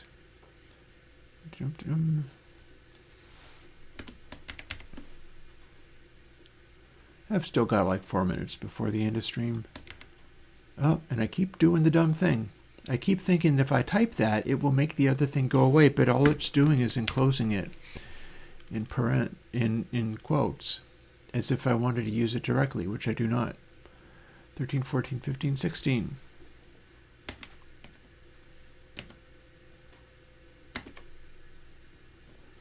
Boy, I can't type correctly for the life of me today.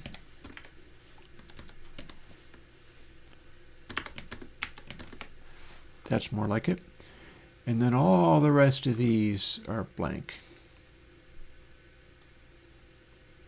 And then it should work.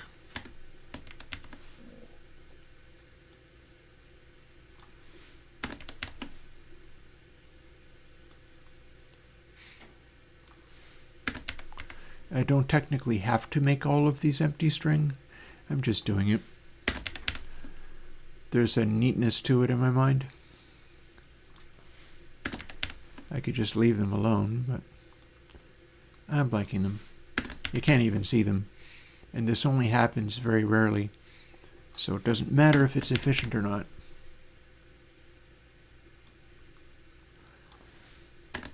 Three minutes to update these final bits.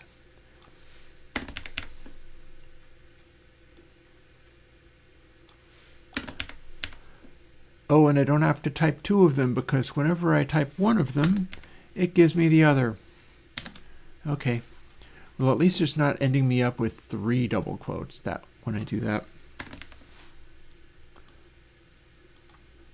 It's really got a thing going on where it's like if you type a quote, it expects you're going to start typing text in there, which is not always the case for me. All right. Save. Run. Do we have the 4x4 matrix working? Sure do. Holy crap, it's doing 1,000 tries a second.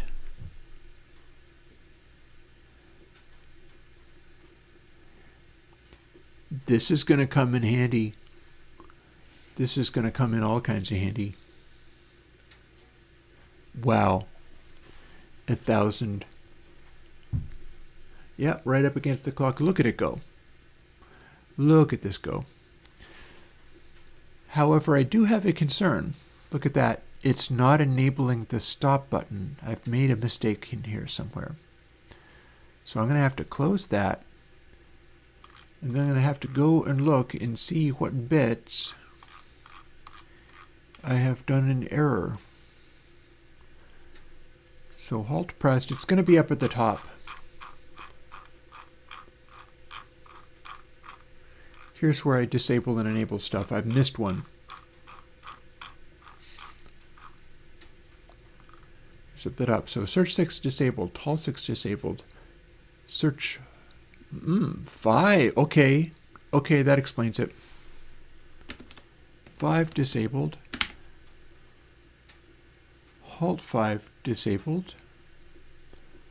Search 3.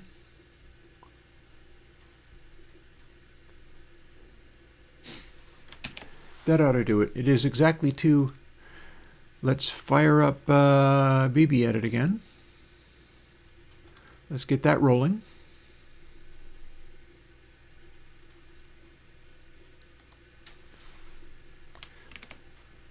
Let's make a new file in BB Edit. This is at full crank doing 1,000 trials a second. That is good. It might not be as dense as the 6x6 one, but this should do a real good job of generating those like verb tiny. Verb tiny and verb 6 came out of this.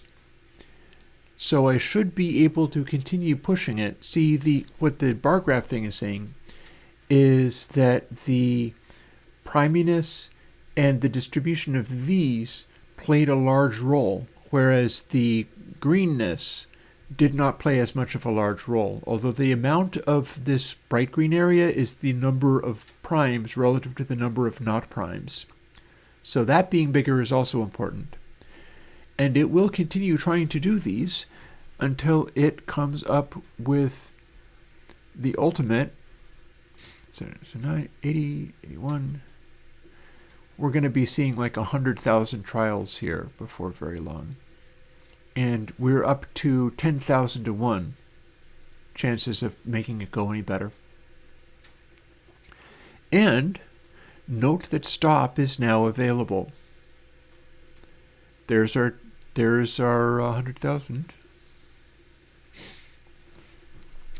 So maybe I'll run this when I go off to the doctor visit and see what it gives me when I get back.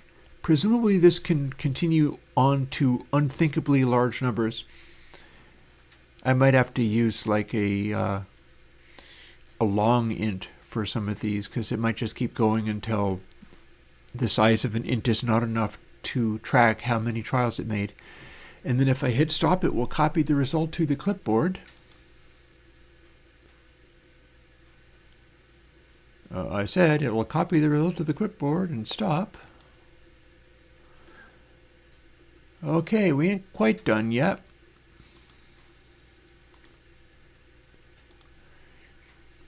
Did it copy that? I guess it did. No, it did not. That's the 6x6. Okay, so our remaining trouble is going to be in here. We must have made a change between halt 6 and halt. Oh, I remember what it is. I bet I know.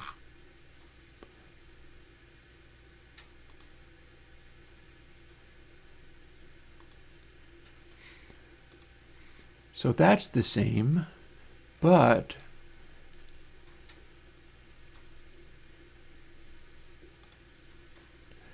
yeah, my appointment is actually at 2:45. So this is not a pressing concern as far as I'm going to miss my appointment. I should not miss my appointment.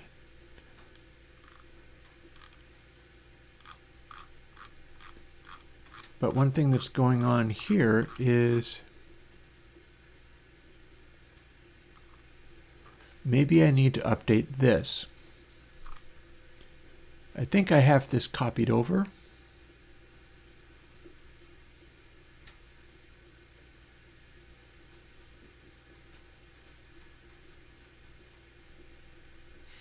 I gotta investigate.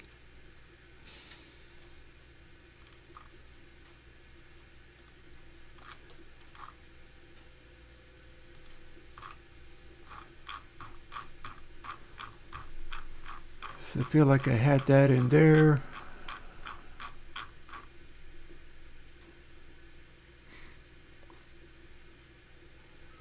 So 6 button, private int begins. Ready and pressed, that's all fine.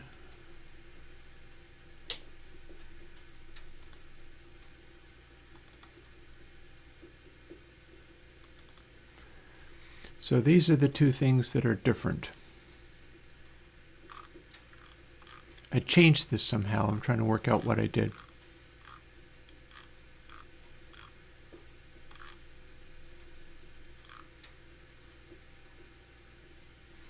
Oh, okay, this is what I had to do. You will note that this doesn't have this stuff at the end, which I guess is because we're not doing the format number stuff, but you'll also note it doesn't have this. So I'm going to tell you why it needed to get changed in this way. And that goes there.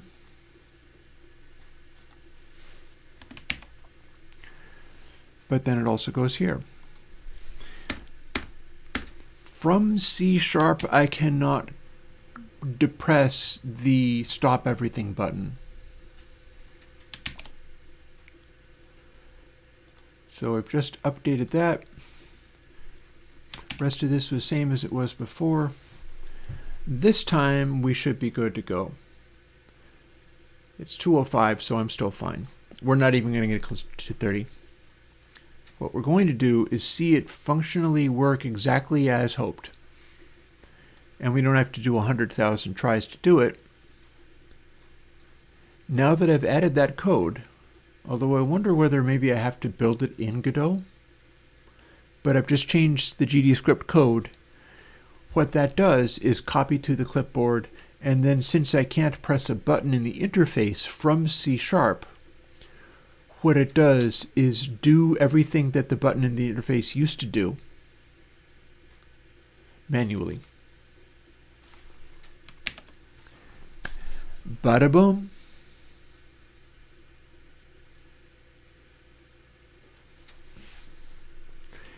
And that's a 4x4 reverb matrix ground out in a matter of, I don't know, just a few seconds while I waited. If I run this program overnight, 14 times over in 14 different instances of the program, a good thing should happen. So we'll quit out of there. We'll save that just in case we need to. It is fully functioning, and we will export the project.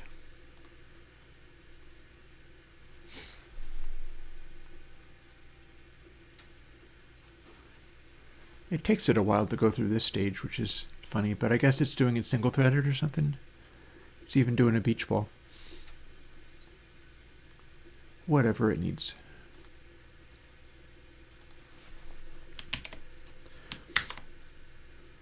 And then we quit out of Godot. We take all of last night's programs and throw them all away and replace them with the new one.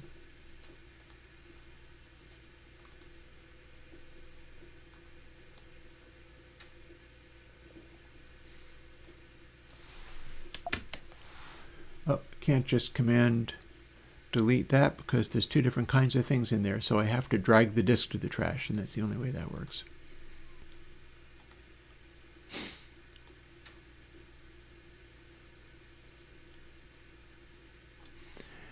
And now we have the final result, so going forwards I should be able to do pretty much whatever I like with this. See, there's a 5,000 seat arena. So the deal with this one is if you're doing a really large arena in a 4x4, they're so spaced out they're never going to overlap, and everything becomes about having this red area, this how well they're distributed, how much space between the individual echoes there is. This is where this part comes into its own. And also whether these are landing on primes. which is the green section shown in bright green. And it's going to look to optimize both of those and a variety of other things, like the blue that you see there is a function of brightness, and it's doing its best. Like, I think if you have a delay return, like delay, silence, delay, that counts as brightness. So it's going to try to optimize away from that. And I can have it be as big of a space as I want. In this large of a space, it's not actually going at 1,000 trials a second, but the original one in GDScript went way slower than this. So there you have it. It's the new reverb hotness. Bada boom. And with that, this has been a experience, that's for sure. I don't usually run into the stream has turned into a political fight. That's not usually my way. If you want to have political fights with me, go on Blue Sky, if you dare. But we got the coding stuff done. And this morning I got my firewood all loaded in, so I'm prepared for the next few days. I will put out something cool this coming weekend. Haven't quite decided what it is going to be yet, but I'll put out something cool. And I'll see you folks again next week. We will see whether it's more Godot stuff, because I still haven't finished that game, remember. There's stuff I could do with that. Or getting back into the plugin coding. As you know, if it's a live streaming day or whatever, I will ask. Like, you can say, can we please do the plugin coding, and I will listen, and we'll do the plugin coding instead. Into the Matrix is now updated and ready for me for going forwards and doing more stuff. And that pleases me pretty good. With that, I'll talk to you later. Bye-bye.